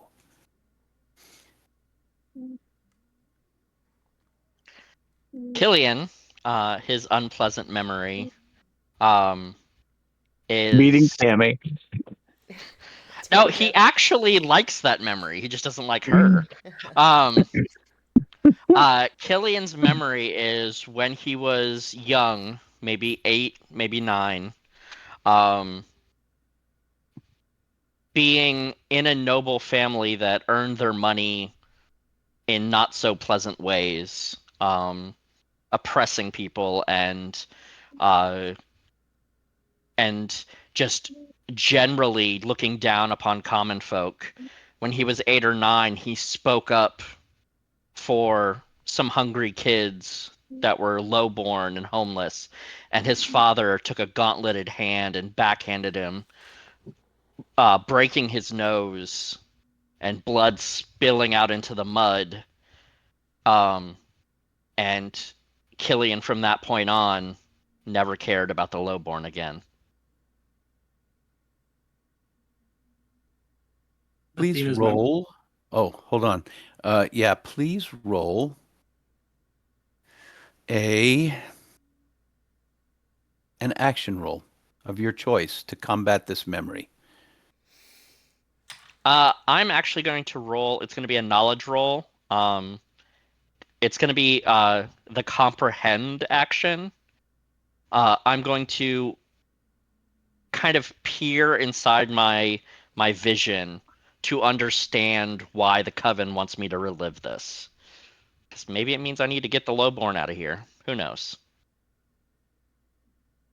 I will roll. I will get a Maybe it's 14, reminding you not to be a dick. 14 with fear. Thank you for the fear. That puts me up to 8, but a 14 is a success. You have ticked down one of the boxes that you need to complete this. You need to finish 8 successes to finish the ritual. As you do so, the vines grab your foot, the spiky vines. So, as this garden comes alive, does a 17 hit you? All day. All right. I'm spending a fear to do this, by the way. That brings me down to 7. You are grabbed and it's dragging you away from the coven. You take 4 points of physical damage and you're restrained. And yeah, I guess that's it. You're being dragged away. Mm-hmm. You're still on your feet. You're not prone. You're just being pulled. Anyone else? All right, so Athena's memory is back when she was in her old community right before she got exiled.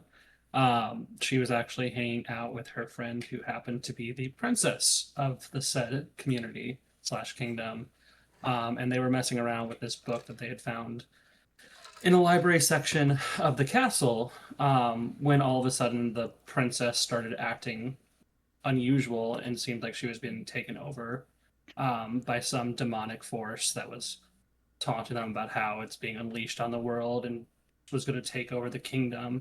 And so, with tears in her eyes, Athena used the dagger that she had on hand to stab her friend in the heart as guards from the castle came storming into the room. Okay.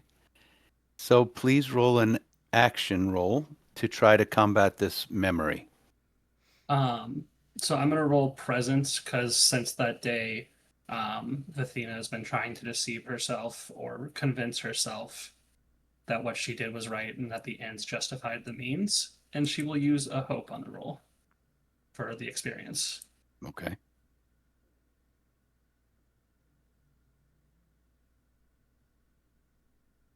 That is a 14 with fear. Thank you for the fear. Puts me back up to 7, but a 14 is a success, so you mark off another one.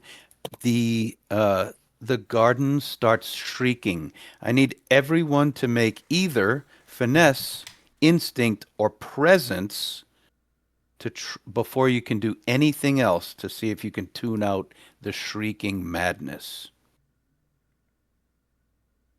This is a reaction, so we're not Reaction. going to have like hope or fear, right? Yep, 14. it's a reaction. 14 succeeds. 15. 11. 5. So I'm not doing anything. this 11 go also around. fails. So what that means is you can either mark off a stress to negate this or have disadvantage on your next roll. Cool, man. Take a That's stress Stress it up. good. or disadvantage. Okay. Yeah, I think we'll stress it up. So And I'm going to spend another fear to try to grab onto Athena and drag her off. So, That is only a 9 to hit. That will not hit. All right, Vathina is still kicking, still remembering crazy stuff. So Esmeralda, obviously has had a fairly traumatic accident. And the reason that she sort of responded so negatively to that business on the edge of the woods is that Esmeralda was attacked by the Witherwild. And that is how she lost the use of her legs. And she Ooh. knows that when you are attacked by the Witherwild, you can come back. Okay. And so that is what happened to her, because she lived out in the woods, right, with her community of other fungrel, not in town. So she had a little bit more direct, I guess, exposure to the Witherwild and the Fanewick Forest in general. So this will be a navigate roll to try and navigate kind of the pain and the trauma from this memory and kind of get to the other Okay. side of it.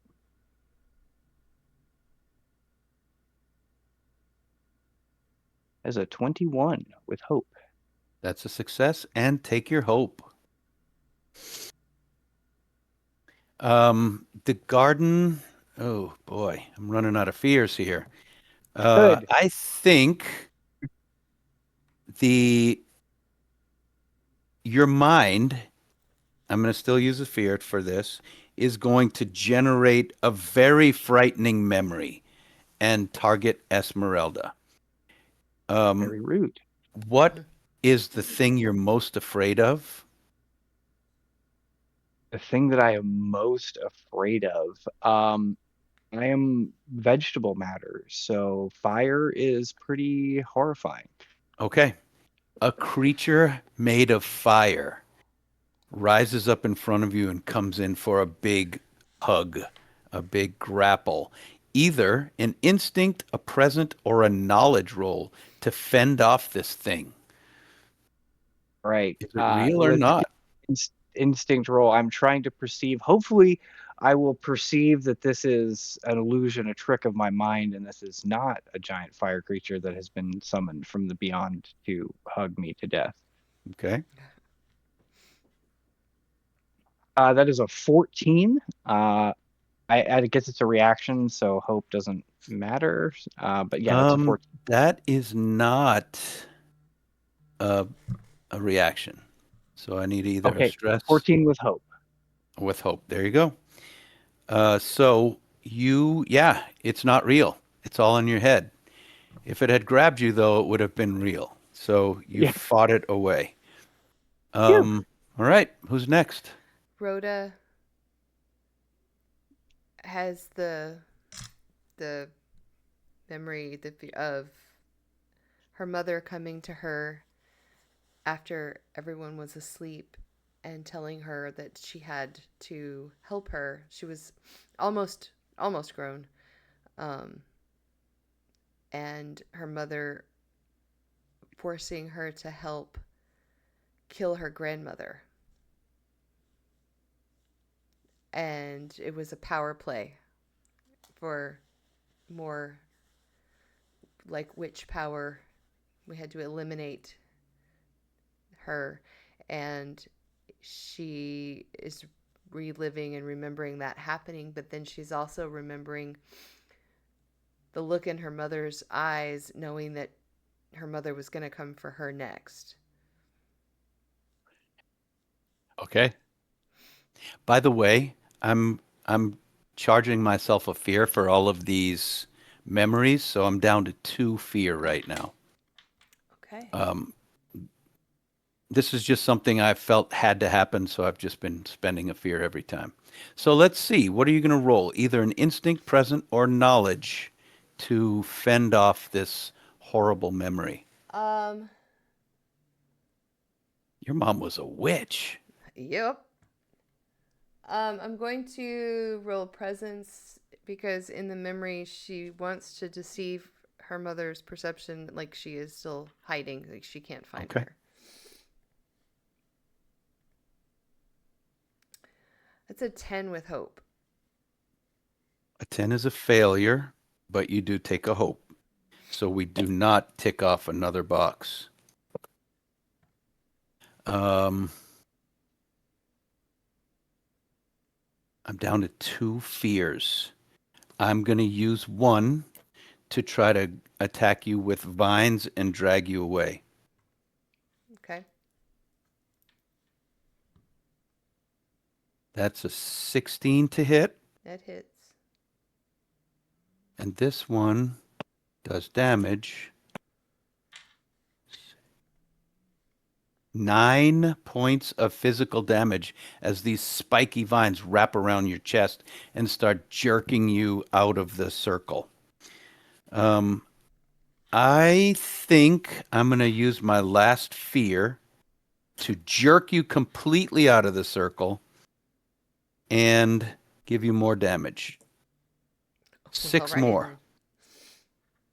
And you're restrained. That is extremely rude. Yeah. I'm out of fear now.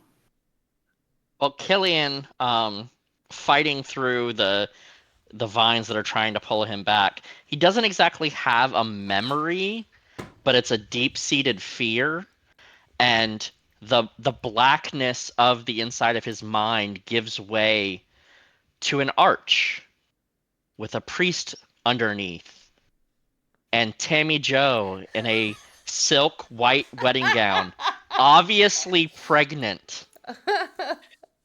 And Killian is standing at the altar wearing rags. His side of the wedding is completely empty. His pockets are empty. He's covered in filth. And Tammy Joe has Bobby Joe, another baby in her arms, and is pregnant. And The other baby, Billy Joe. Bobby Joe, Billy Joe, and then inside is Brady Joe. So he's going to I'm going to say this is going to be an instinct roll to not succumb to his worst fear of being lowborn and poor. And buried in kids. Yeah. 17 with hope. Wow. You guys. I need some fears. Don't worry, the next time 17 I is a roll, success. you can have If it. if you also want to try to get free of the vines, you can try to fight those off as well. Absolutely.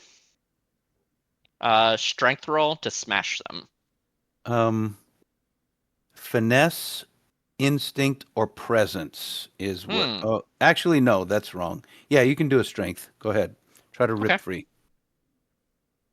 I'm gonna spend a hope, and this will be I'm gonna say it is my occultist experience, knowing that we're amidst a ritual, and draw on my experience as a practiced occultist to understand the ritual.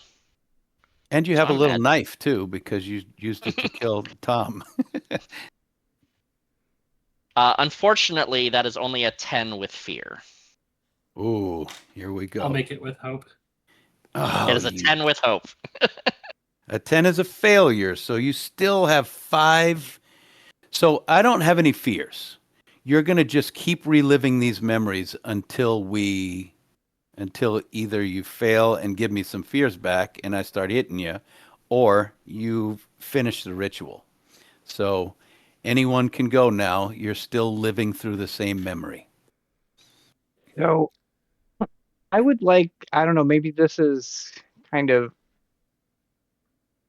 sideways, but I've kind of gone through this memory and fought off the weird fire illusion and that, and I'm seeing that the vines are starting to pull all of my compatriots sort of out of the circle, right? So I was wondering if I could use my nature's tongue ability because these vines aren't the Witherwild, right? These are the vines of the of her garden, right? So It's the I'm going to use my Witherwild taking over her garden, right. actually. So I'm going to use my nature's tongue ability to try and convince the garden to fight back against the Witherwild, to talk to the plants around me and try to Okay. empower them.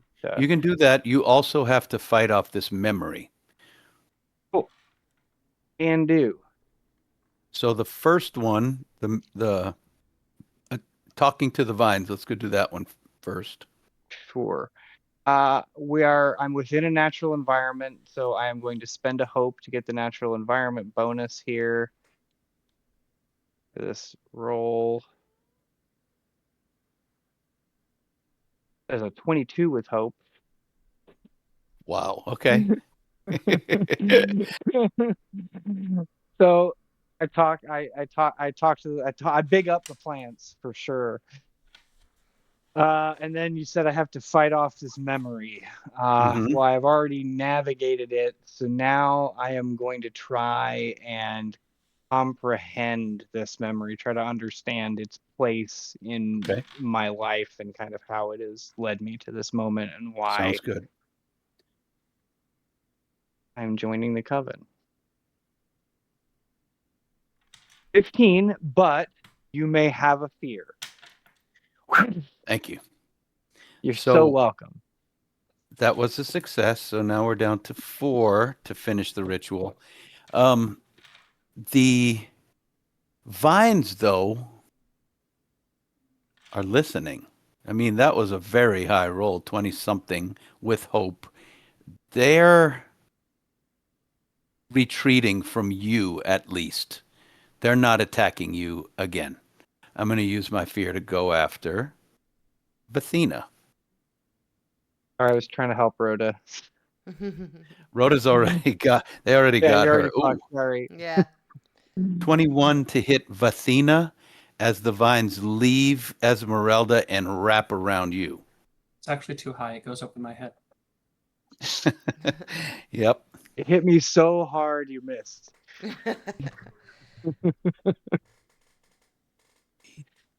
So you take 11 points of damage as the ropey, spiny vines just wrap around your arms and start dragging you. Okay. I'll use an armor slot to lower that by 1. Okay. I don't have a fear to actually drag you, but they are grabbing at you. I'm out of fear. So since you're up right now, why don't you try to fight off that memory? All right. So the memory keeps replaying in my head, and eventually I try to basically exert my will on the memory and try to make use of my years of experience since then. And I try to command the guards to stand down that I've actually protected the kingdom, even at the cost of the princess. Okay. And I will use my presence roll here. And I am unfortunately all out of hope, so I will not use an experience. I will roll critical success. Wow. 2 5s plus 2. Hey. I'm like, why does that look purple? Right. You have ticked down 2 more. There's only 2 more things to beat before the ritual is over, and I have no fears. So whoever'd like to go. Rhoda's gonna, her mind is gonna move forward in this very long memory where she is still hiding from her mother, and she's holding the knife that they used, one of them, to kill her grandmother, and she's holding it to protect herself. And she can hear her mother's footsteps outside of the closet that she's hiding in. And she knows her mother can tell she's there. And the handle begins to turn and slowly open. She's looking at the blade that has the blood of her grandmother on it, and all she can think is how sorry and how broken she is for having helped with that, and now she's going to avenge. So. Okay. So roll either presence, knowledge, or instinct to overcome this hurtful, horrible memory. So roll instinct to be able to sense whether or not this is real or not. And she's gonna spend a hope to use one of her experience. I need my mosquitoes back. No. No, you don't. Overruled. Okay, I have to add the 2. So I'm sure that was not good. It was an 8. It's with Does fear. not succeed. With fear, but I'm gonna How many- spend how 2. many- Oh, what? How Oh, many I more haven't used. successes do we need? I haven't used my dice. I haven't used my inspiration. Use it. It's Use it. what is it? A D6? The DC is a Rally. yeah. Yep, DC is a DC. 12, and you're only at 8. Okay, and it's a So you got 50% to roll shot. 4 above. Yeah. Yep. Fitty. Okay. I did not. It was a 10. That was a 2, so Bummer. now that went to 10. Okay. But So it was with fear. When you. an ally No, or no. myself within far rolls a failure, I can just turn it into a success with fear. Okay, but So I was you succeeded okay. if you want. But I get a fear. Got it. Okay. It's All right, already with a that's fear. a success. So I figure since it's already with a fear, you can at least have succeeded. I will take that over converting it to a hope. So Amaryllis screams, "Hang on! Don't let them take you away! Fight it!" But So yeah, go ahead. Well, I'll let you go Mhm. first. So Killian starts chanting in the same language that Amaryllis was, weaving signs in the air of pure magic, and I'm going to cast my one spell that in no way has ever come up and may not matter here. It's Enrapture. Make a spellcast roll against a target within close range. I'm targeting the Wither Vines. On a success, they become temporarily enraptured.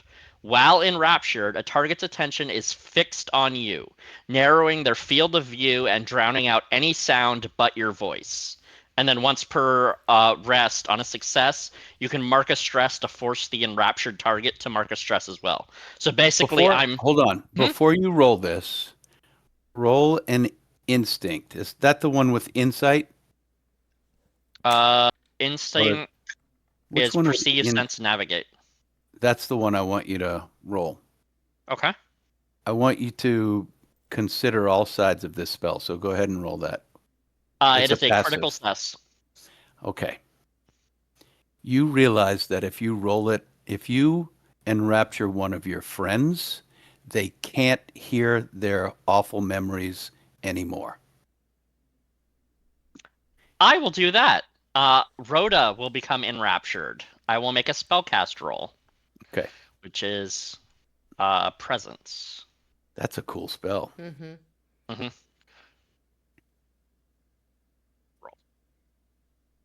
Critical success. 2 10s. Wow. So Rhoda, your mother just slips out of your mind and you realize Killian he's wrapped up, he's hurt, and you could probably just cut these things off and finish the ritual. yes. You might want to even save him. What would you like to do? I'll do just that. All right. Let me get an attack against the vines. Okay. With advantage. You don't care about anything except standing up and helping Killian by ending the ritual. Okay. Hold on.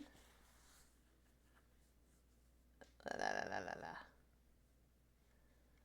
What do I do? Oh, there we go. Okay. You said with advantage? Did I?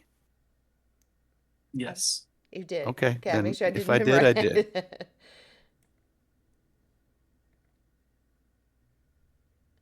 Okay, it's 15 with fear, but I'm going to burn 2 stress to convert that to a hope.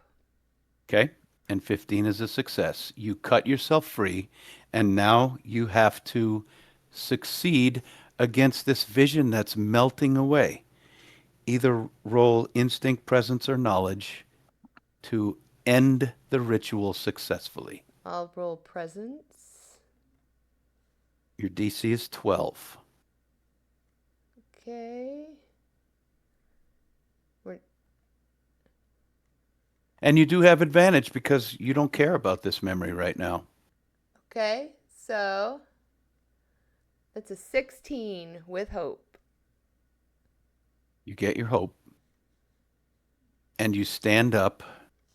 You grab Killian's hand and you lift him up as you grasp hands with Amaryllis, and the circle completes, and you all feel a concussive force kind of spread out from the cauldron, and you feel a sense of lightness, all of you, and elation and connection to everything around you. You feel the lightning in the clouds as they rub together, creating friction. You feel the movement of the plates of the earth below your feet. You feel the life exuding from these plants around you. And you just suggest, back up, calm down, behave. And they retreat, and all of you feel each other's minds working together. And Amaryllis is one of you. And the plants start retracting and moving away. And some of them just wither and crumble and fall into dust. And in a few moments, just a few moments, you have cleared Fern Hollow. And it's not back to its pristine self because this stuff really happened. But you are in full control of the life and the energy around this spot. The big tree in the center of the yard is your root. That's your home. That's your foundation. And Amaryllis releases your hands. And she sighs deeply, and you can see a crease on her forehead of worry and concern. But then she smiles, a big, beautiful smile, and sighs and bows to you, to all of you, one after the other. She bows to all four of you, still holding the heartwood in her hand.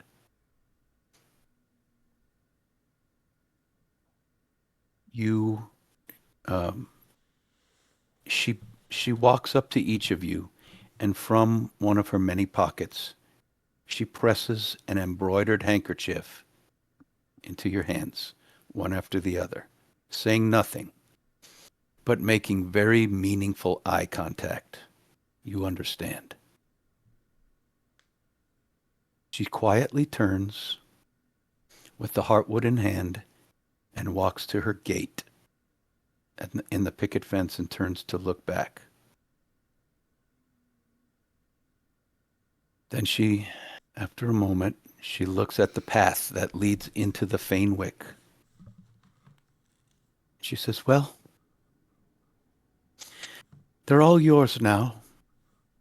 Take good care of them. They are good, simple folk and need looking after. The wilds of woods will forever test your powers. Be vigilant, but remember to stop and tend to your own garden as well. Keep each other as close as you can stand to, as you will need each other before the end. With that, she quietly closes the gate, taking one last look at her beautiful home. She departs the town as the townfolk begin to gather, and they look on you all with newfound respect and just a hint of possible fear as they wonder, as you do, just how this will change who you all are. The end. Woo! Tammy Joe's fucking moving. Should have been She's her going in to the the next swamp. town over. I just picture Esmeralda reaching out through the mycelial network and just like sending a vision of the vision that she got from the last mother tree to Amaryllis as she walks away, just sort of tinged in sadness, because that's where Amaryllis is going, very obviously. Yeah. So yeah, it all comes to a circle. That's what Yeah. she has to do, so she can be the next Heartwood. Yeah. Anyway, that was good, guys. That Y'all was threw me fun. a couple little loops, and That was I fun. really enjoyed it. Yeah. Yeah, Yeah, that was good really times. fun. Thanks for running that. Thanks for running, and thanks for writing that. Absolutely. That was really cool taking us through that. Good. Yeah, I found that. Well, I think Scott and I did a pretty good job. Yeah, you did. I agree. I like the Yeah, that was end fun. because I didn't realize this until just now when I was running it, that you get to tell your whole backstory in that final section. That was pretty cool. Yep. Ah, Yeah, it's a good starter intro for like a witchy coven campaign if you wanted to do that. Good. yeah, that would Good. be a fun one. I'm definitely invested in this, and Athena is totally planning on inviting Tammy Jo to live at her place just so she can continuously taunt Kellyanne with it. She moving. Yeah, it's my place. Yeah, she's moving in with Athena. Well, Rhoda knows that there's an opening to own the tavern, so she may actually Yeah, head I can that. actually Okay. change shape and take on any shape of any creature that I have ever seen, so I could just become You Tom. could become Tom. Yeah. I am Tom now. Kellyanne's just going to become mayor. No. Why not? Now we're gonna have this ongoing political issue between the two of them. So. Yeah, now we have a narrative campaign of political intrigue in this small sleepy farming village. Two of us fight tooth and nail against each other for internal politics, but the moment anything externally threatens the village, we're both like, all right, team up, temporary Yeah. truce. That's funny. Well, thanks for watching, folks. And apparently, we had a good time. If you have anything that you suggest, we can always change things in this module. So, yeah, suggest to us what we should have done better. I will tell you that the initial ticker was 6, and every time you took a rest, it ticks you down. But at the very end, if you didn't rest too much, then the Witherwild doesn't attack you, unless I spend a fear to make it attack you, which of course I did. So you didn't rest all that much, but I still made it come after you. And I figure, why end with any fears, right? Burn them. Yeah. Hey, that's what they're there for. I honestly thought that was ticking down to Amaryllis dying. That's what I thought too. Oh. Yeah. If we hadn't done that second short rest, I would have died to those vines. I know. Yeah. I can't believe that freaking branch thing. The way you just, I That rolled hurt. hope. I'm alive. Like death move. Hurt. Yeah, the death move is, but yeah, Yeah. that branches are rough. Yeah. It was. All right, well, we're Dicey Decisions. We Yeah. normally have our Friday campaign, Twist of Fate, run by Scott, who sadly has a job and had to work. Monday, we have Zeros to Heroes, run by Jack, who just ran this adventure. Scott and Jack wrote this adventure. You can check it out on DM's Guild if you want to run it for your own group. It is, Also, pay what you want. next week, our Friday group is Saturday. Yes, next week Oh, we next are week, yeah. not playing on October 31st, so enjoy Halloween, enjoy a party, go trick-or-treating, what have you. But on November 1st, we're back with Twist of Fate. And Thanks, big everybody, thanks for to tuning Ryan in. for playing with us tonight. Yeah, thank you thanks guys for joining us, having me. Ryan. If you want to hang It was a out with us blast. more, maybe join a one-shot, hit up our Discord, and come chat with us or, myself, who flawlessly played Killian. I mean, you Love you stayed all, with the character. Yeah. and have a good night. Yeah, see you next time. Bye. Bye, everyone.